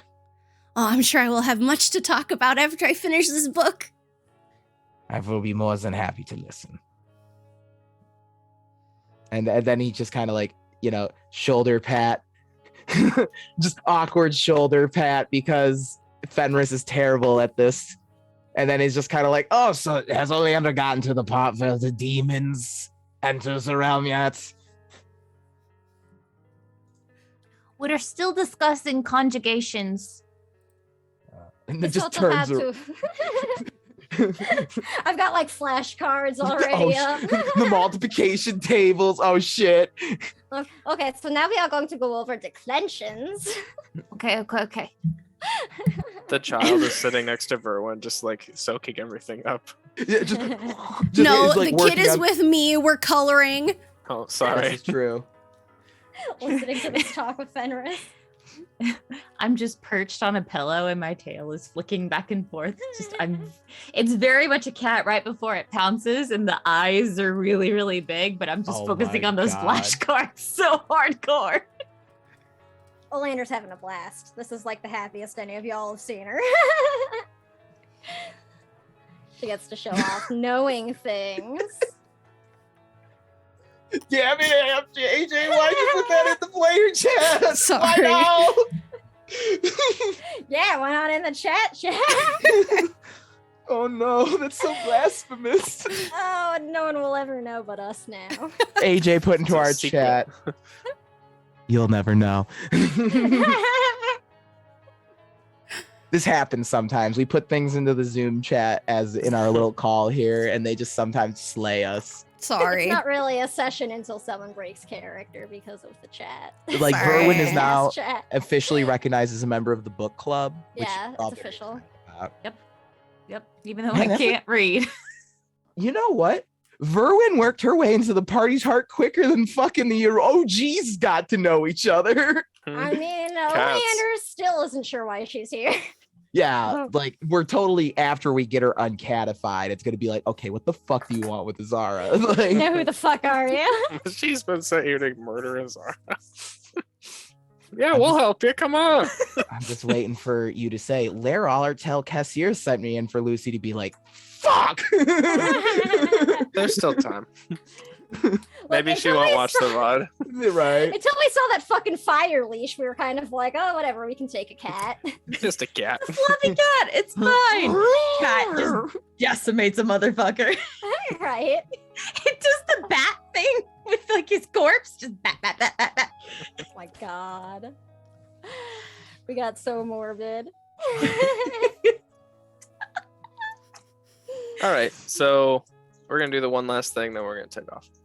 So, as you are all kind of like, well, most of you trying to sleep, you hear like outside the window just a stampede of footsteps and claws scratching on metal and stone. And you can't help but look outside, and you see that there's just swarms of these little gray creatures, the Pecha, just running through the streets, climbing up buildings, trying to break in. But there's some kind of hex on every building that's keeping them out. And you feel really unnerved at first, and then you see like one bounce off of Dutch's window and just vaporize. And you're like, okay, I'm feeling all right. But it's like living in a city when you've only ever lived in the country, and you just hear the constant like traffic basically the entire night. So some of you have like a tough time sleeping for a bit. Fenris specifically, Ooh. you can't sleep. You're having a hard time. I mean, Things yeah. Yeah. But eventually the sound stops. The stampede stops, and you risk a cursory glance out the window, and you see that there's nothing out there. But you do hear a woman's voice calling, Fenris. Fenris. Is it a recognizable voice? It's been some time, but yeah, it sounds familiar. Shit. Of course I'm gonna follow that shit. If it sounds familiar like family familiar, or like what kind of familiar are we talking here? So you catch the glimpse of an elven woman rounding a corner. She says, Fenris, come on. Okay, I'm following. I'm gonna kind of like begin like doing the creep out follow, make sure like there's no like pitch black monsters trying to eat me like I'm Vin Diesel. Sure. Yeah, you get down to the street level, and you follow her around the corner, and you see the familiar form of Celeste standing before you, about 20 feet in front of you. She's waving down an alley. Fenris, come on. Wait, Celeste, he like rubs his eyes, making sure, and he's like smelling the air, like listening, trying to see like, okay, is my perception like off right now? Actually, I would like to try and see, can Fenris tell if he's just like seeing shit, someone's Sure. messing with him? Make a wisdom check. Well, at least I'm good at those. You're a druid. Yeah, I am exactly thinking it's a trap. But me, Alex, as the player, what kind of wants to be deceived. Fenris doesn't, but Alex does. Oh shit, that's not great. 14. Yeah, I mean, it looks you don't really notice anything going on. You're so caught up. You're not sure if it's a dream. Maybe you fell asleep. Like Fenris is just like gonna be like, well, I gotta find out what the fuck's going on. She should be dead. So he's like, I'm going. Boom. So she rounds a corner as you're chasing after her. She's not stopping, even if you call out to her, and you're starting to pick up the pace, and you can feel yourself getting a little fervorous, and you continue running through the streets, and eventually she rounds the corner out into the circular courtyard that seems to be, there's like 4 entryways, and you're in the very center of it, and she's standing there in the gray pale moonlight from this moon that is foreign to you, not your moon. And you hear another voice, and you see a human man walk around the corner, and you recognize him. He's like, Fenris, this was way too easy. And then all of a sudden, from behind you, you just get picked up off your 2 feet, and you look, and there's this pale silver werewolf just has you by the throat with his claws out. And he says, yes, it was too easy. And his nails are just digging into you as you start to just fur up out of defense. And that's where we'll pick up next time. Damn it, he got me. Bamboozled. Gotcha. And I'd read over your prophecy from Briar. I'm thinking silver fur. Yeah. Oh, I'm so fucked. Yep. Oh, wait, hold on. Let me jump to it. Here we go. For the audience, a battle born in blood, an ally unlikely, silver pelt to be afraid of. Hex is what you seek. Oof. But yeah, he's a really nice guy, and he's pretty cool. And so that's the end. By the way, obviously an illusion there. And the caster rolled a nat 20 on deception. Oh yeah, I was like, when you were like, ooh, I was like, oh, I'm fucked. I was gonna be fair about it, but then I saw that, and I was like, well, look, all right. the who told me everything I needed to know as a fellow GM. Just said, ooh, like that look. I know that because I've given that look. I don't get to roll many 20s, I feel like, so that was a good one to roll it on. Yeah, we kind of did stop the collector into last week. Poor collector. He was so cool too. Oh well. All right. Since we're wrapping, not really that early, but a little bit, we can go around and plug real quick, because we always skip that. It's our new channel tradition, but we should do it once in a while. So I'll begin, I guess. We'll go reverse order. Hi, I'm Chris. I'm the GM of this game. We're going to be wrapping up Dead Winter shortly, hopefully. We took a very long hiatus because my mental health went boom. So we're going to wrap that up, and that's kind of what we're working on. I'm working on a few other things behind the scenes that hopefully will get revealed soon. So Alex, if you want to plug. Hi, I'm Alex, also known as Mr. Puddins. I live here. I have other projects coming up, I guess. We'll keep an eye out. I don't know, like my projects aren't far enough along for me to be like, check this specific thing out. Just if you like more artsy fartsy experimental stuff in your actual play that's not all driven by other things, stick around. Great. Kate. Gonna try and prevent, speaking of cats, I'm gonna try and prevent mine from bumping into my microphone while I talk. Hi, I'm Kate. This is my only ongoing project. I will hopefully be here for the foreseeable future.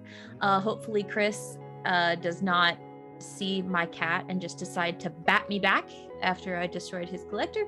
I do have a couple projects in the works, but I can't give a lot of details about those just yet. And then I also do voice acting. I do voiceover in my free time when I'm not being attacked by cattails. Yeah, that's all I got. Thank you, AJ.